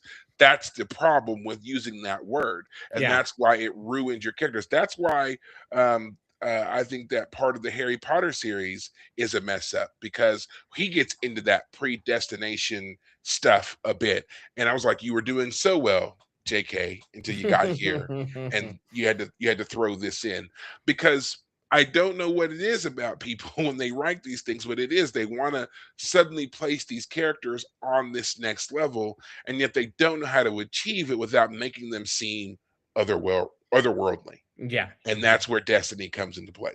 Right. That word ruins it every time. Right. Right. So I really wish that they would just stop doing that. Make it to where your character has to continuously earn the improvement. It's not destined, it's hard work, it's focus, it's drive, it's a dedication to doing the right thing in the face of insurmountable odds. Mhm. That makes them relatable, that Mhm. makes them more personal for us, Yeah. Mhm. and ultimately more believable. And then, yeah, inspirational. Yeah. Right. So, Yeah, I agree. I agree. so what else? Oh, these episodes also focus on the end of the war, which is Mhm. where Odo comes into play. Mhm. He meets with the female changeling now that he's been fully recovered, Mhm. healed, Mhm. and he agrees, he links with her, which heals her and also gets her to agree to immediately call for a standing down of all Dominion forces, and she's ready to surrender and go sit in a Federation prison. But in exchange, Odo is going to go back to the Great Link to heal his people, and as we find out, to stay. So this means the end of the Kira Odo relationship. Kira is obviously sad, but we get this. It's a bittersweet ending because while she's sad, she's also rejoicing in the fact that Odo has finally found and fully reunited with his people. You know, which is what he's And been become a looking leader of for. his people at Yeah, this and he's a point. leader. Yeah, Yeah. and this is what he's been looking for. We know since season 1. Yeah. So it's finally happened. Yeah, it's fun to think back to season 1 where they have that episode where they go and try and find evidence of his people's existence, and they like find some sort of like goo that can kind of change or something. You know, like the plot line really progressed on this level pretty early on. Going back to that one episode where that criminal guy is like, "Yeah, I know where they are. I know where the Follow change. There's a me. bunch of them. Yeah, come with me to Yeah, the Gamma Quadrant through the wormhole, and I'll show you." And then like turns it's out he like, was just I was lying. lying. I just Yeah, needed you to get me here for my kid. yeah, Stupid changeling. yeah. Yeah, you know. Right. But yeah, we get to finally see a conclusion to that really does work. And there's nothing that says that Odo can't, in a couple months or whatever, change his mind and come back and see Cure or anything like that. But we do get the sense that it is permanent. That he's going to stay with the founders and the Great Link. Now, in the Star Trek Online world, Odo does come back. There are some problems that happen there that need to be resolved, and he and Kira do eventually reunite. So Mhm. you take that for what it is, if you want to consider. There are some aspects of the game that are considered canon. There's a lot that's not considered canon. I like to think of this one as canon because it was the last thing that Rene Auberjonois did before he passed. He lent Right. his voice to that in Star Trek Online. So if you Mhm. ever do go and play that game, the whole Gamma Quadrant series of missions that Mhm. has his voice and everything else on it, I consider that part canon. Say what you will about everything else, but because he's in it, he voiced it. It's legit. Right. So great little story they put together. Anything else from these last episodes that we should discuss here? We have Esri and Bashir hooking up. Oh, we can skip that. Oh God, Yeah, it doesn't matter. we didn't need Um, that. Once again, another thing with Esri that we didn't need.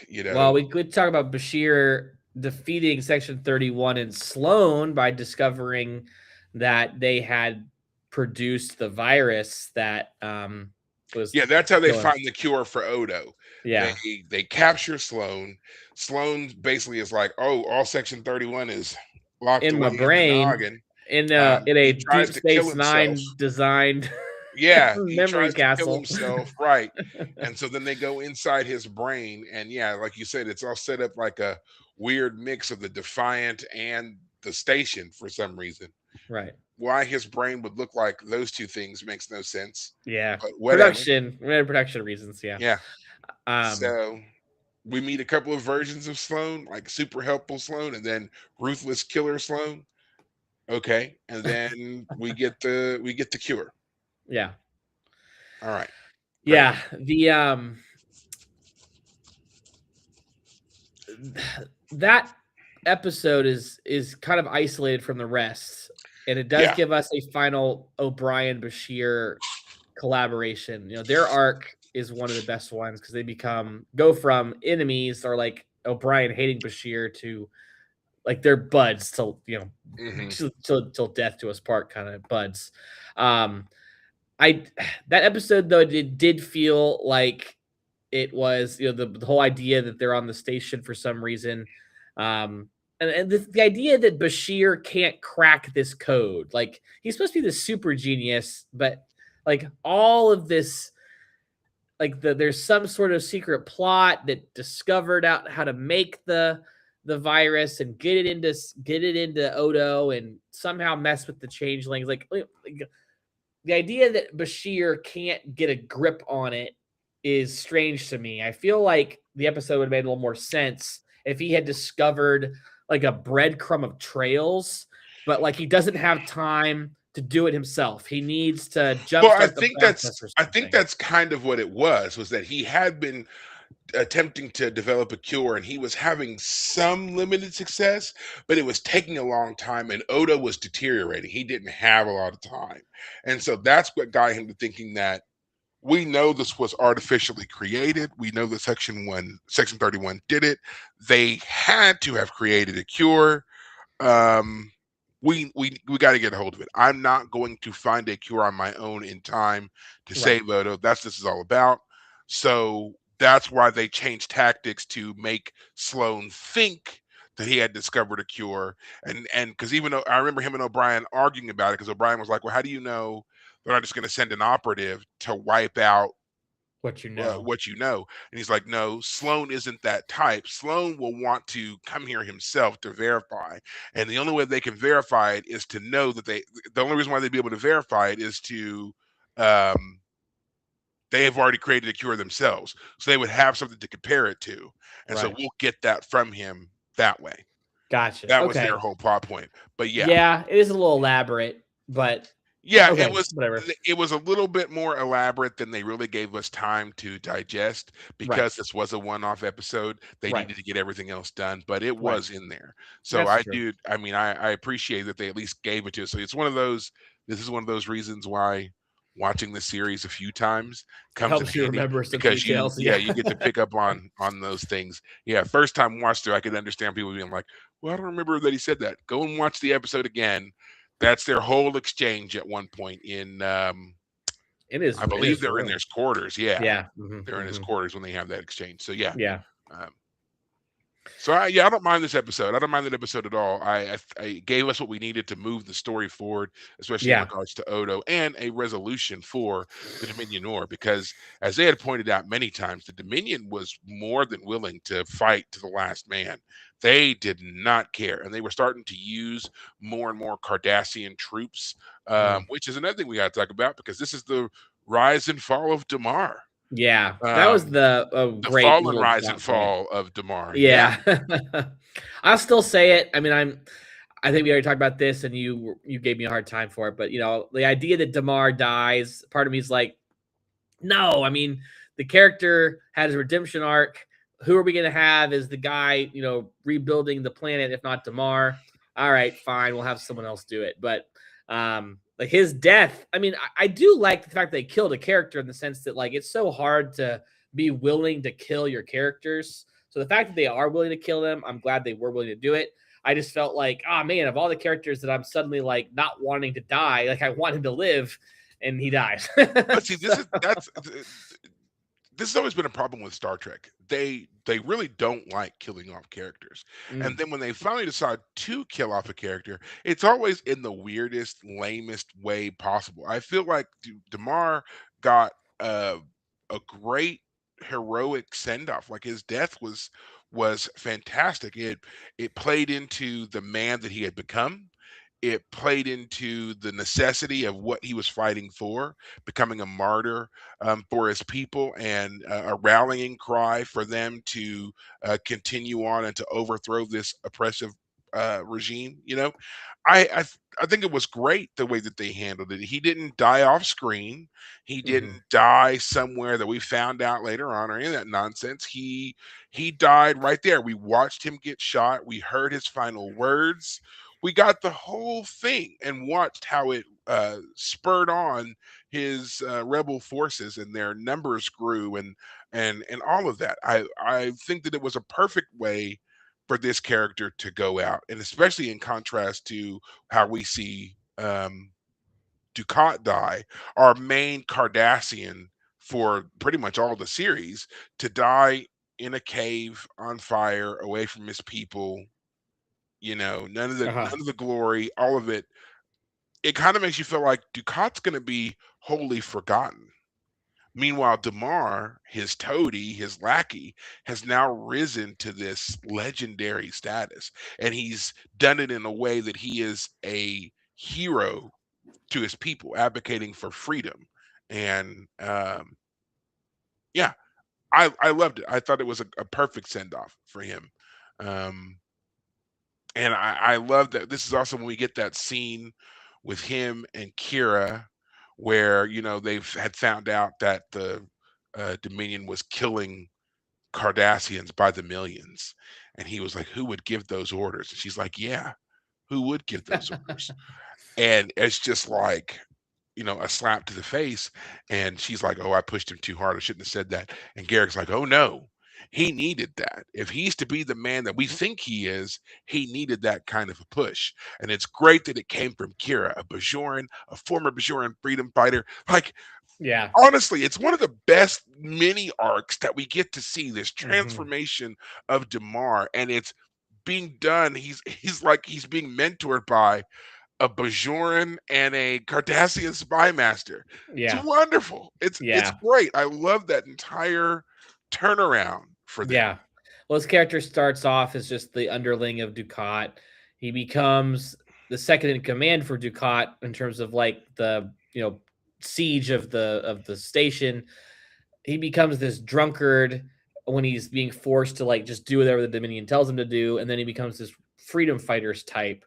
And yeah, it's an arc that if you first saw this character, you'd be like, this character is just a throwaway. There's no way he's Yeah, coming back.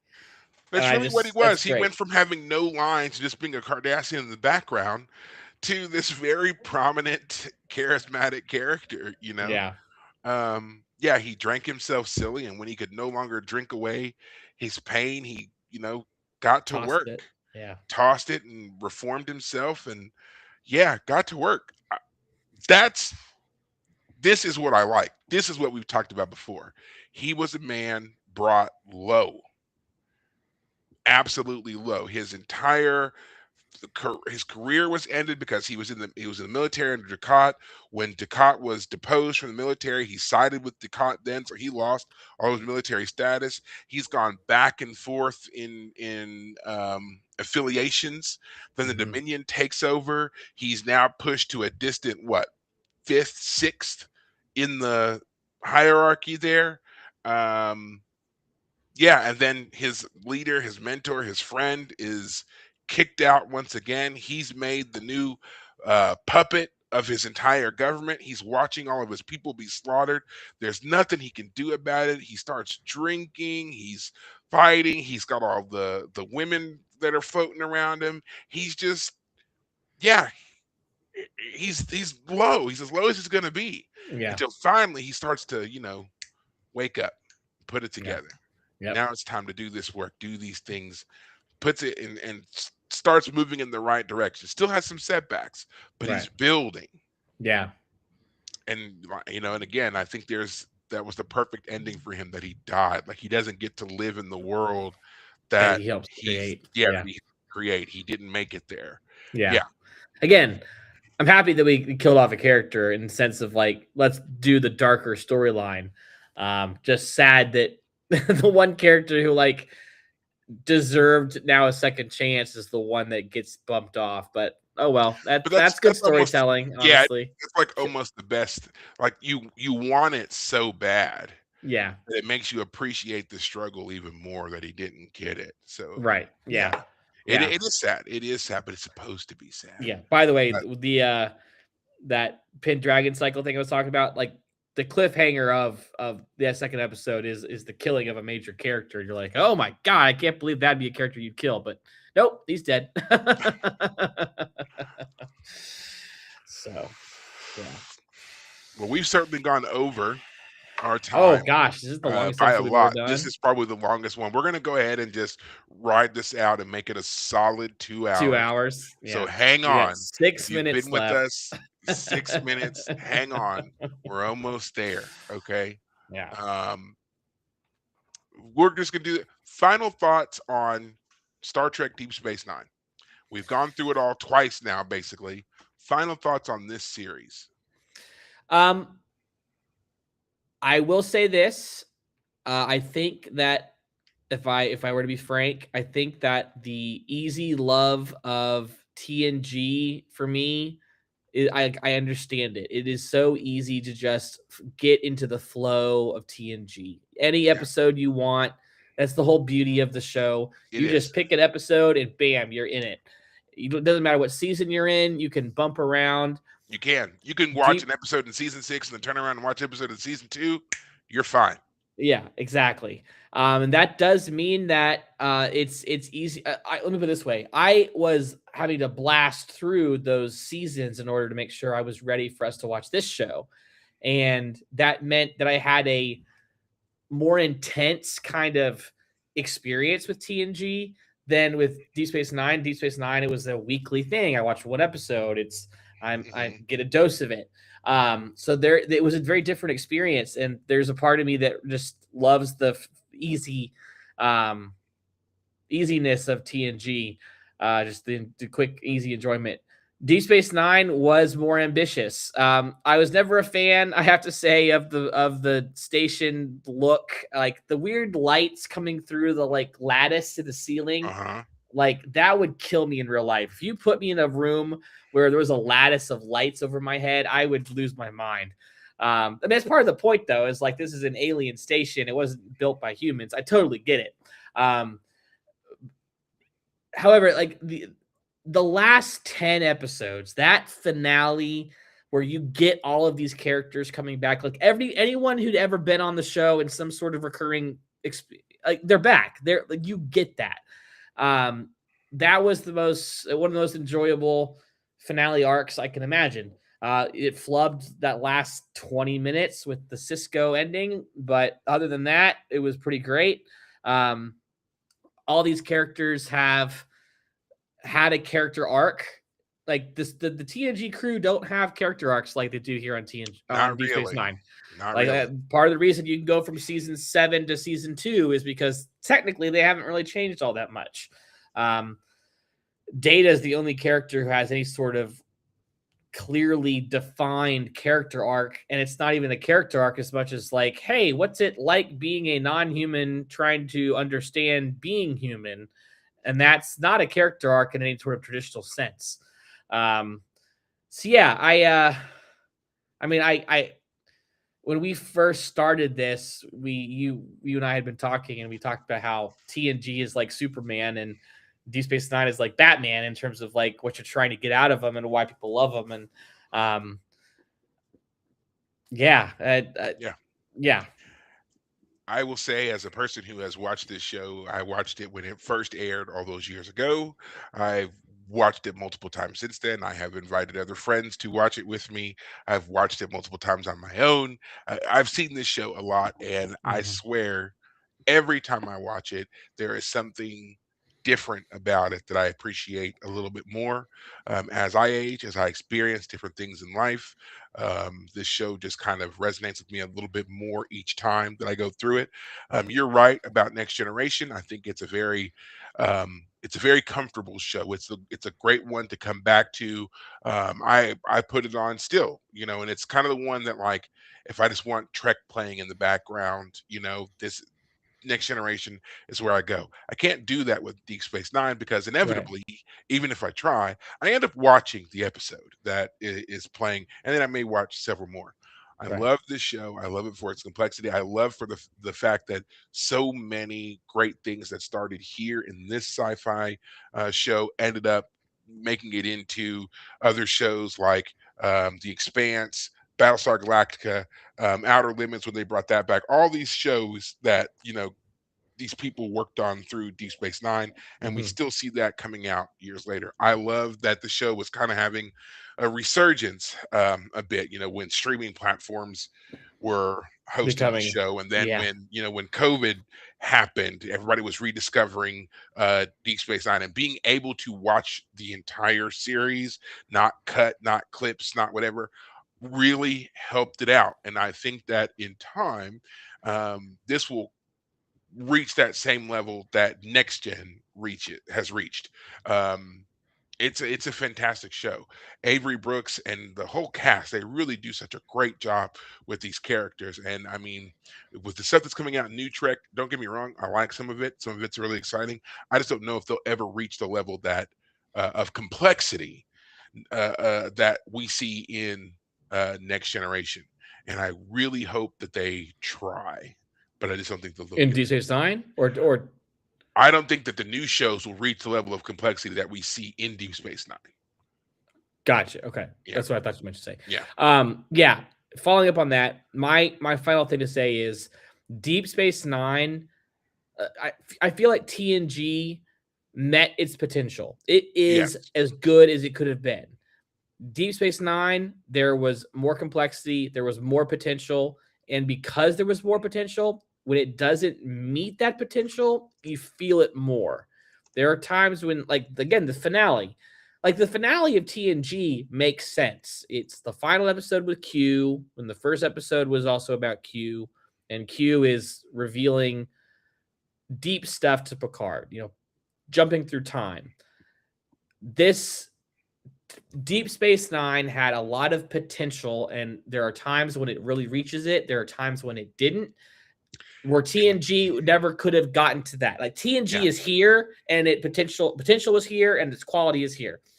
Deep Space Nine, it could have been here, and sometimes it gets there, sometimes it doesn't, and I feel there's a wider range of Yeah. quality episodes in Deep Space Nine. I feel, and And I also yeah, feel like that was indicative of the time in which it was being filmed.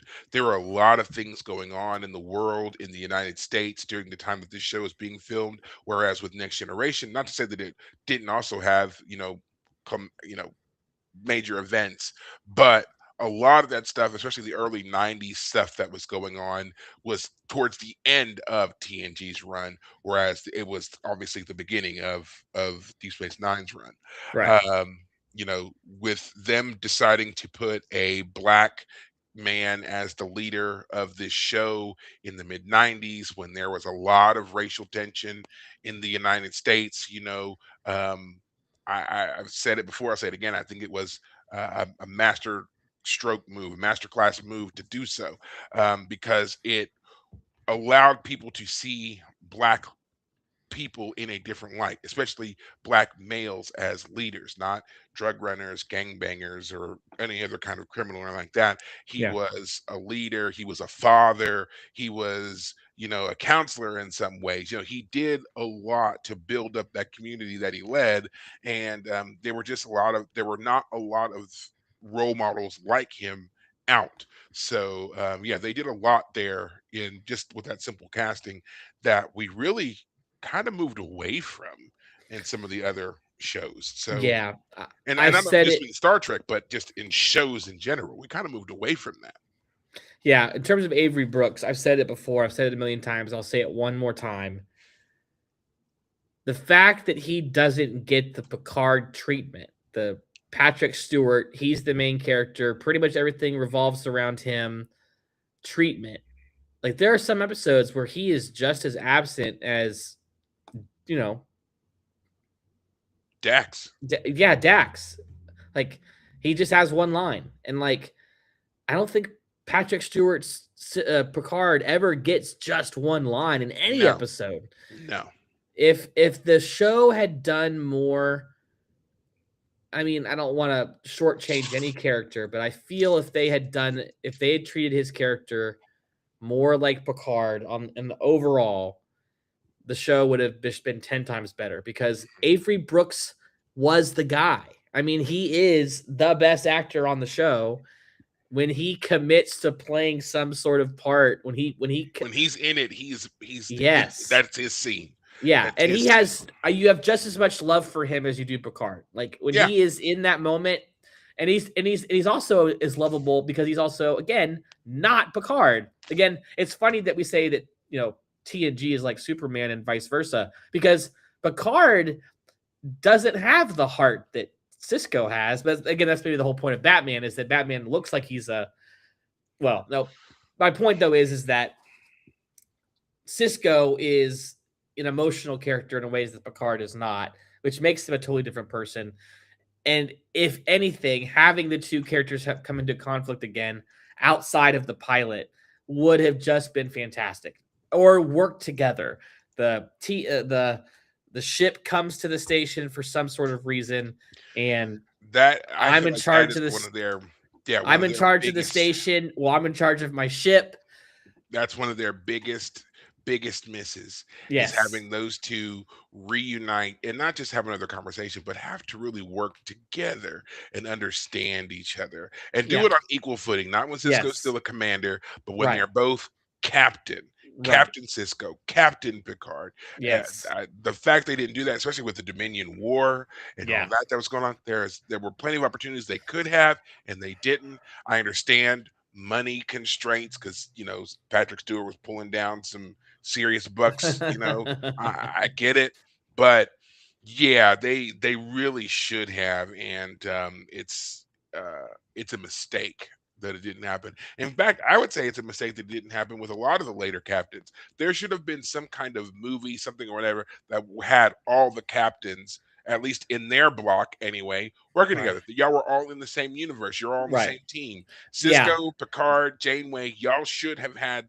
There should have been some kind of team up with you There absolutely should have. The at some fact that point. there is never on Deep Space Nine, especially, there is never an episode where TNG crosses over. There's an episode on TNG where Bashir goes on the Enterprise and talks with Yeah. Data, and that's a fun episode. But yeah, there should have been like those last 2 seasons of TNG, the first 2 seasons of Deep Space Nine. There should have been so many fun little crossover moments. Yeah. And like the best you get is like a reference to Deep Space 2.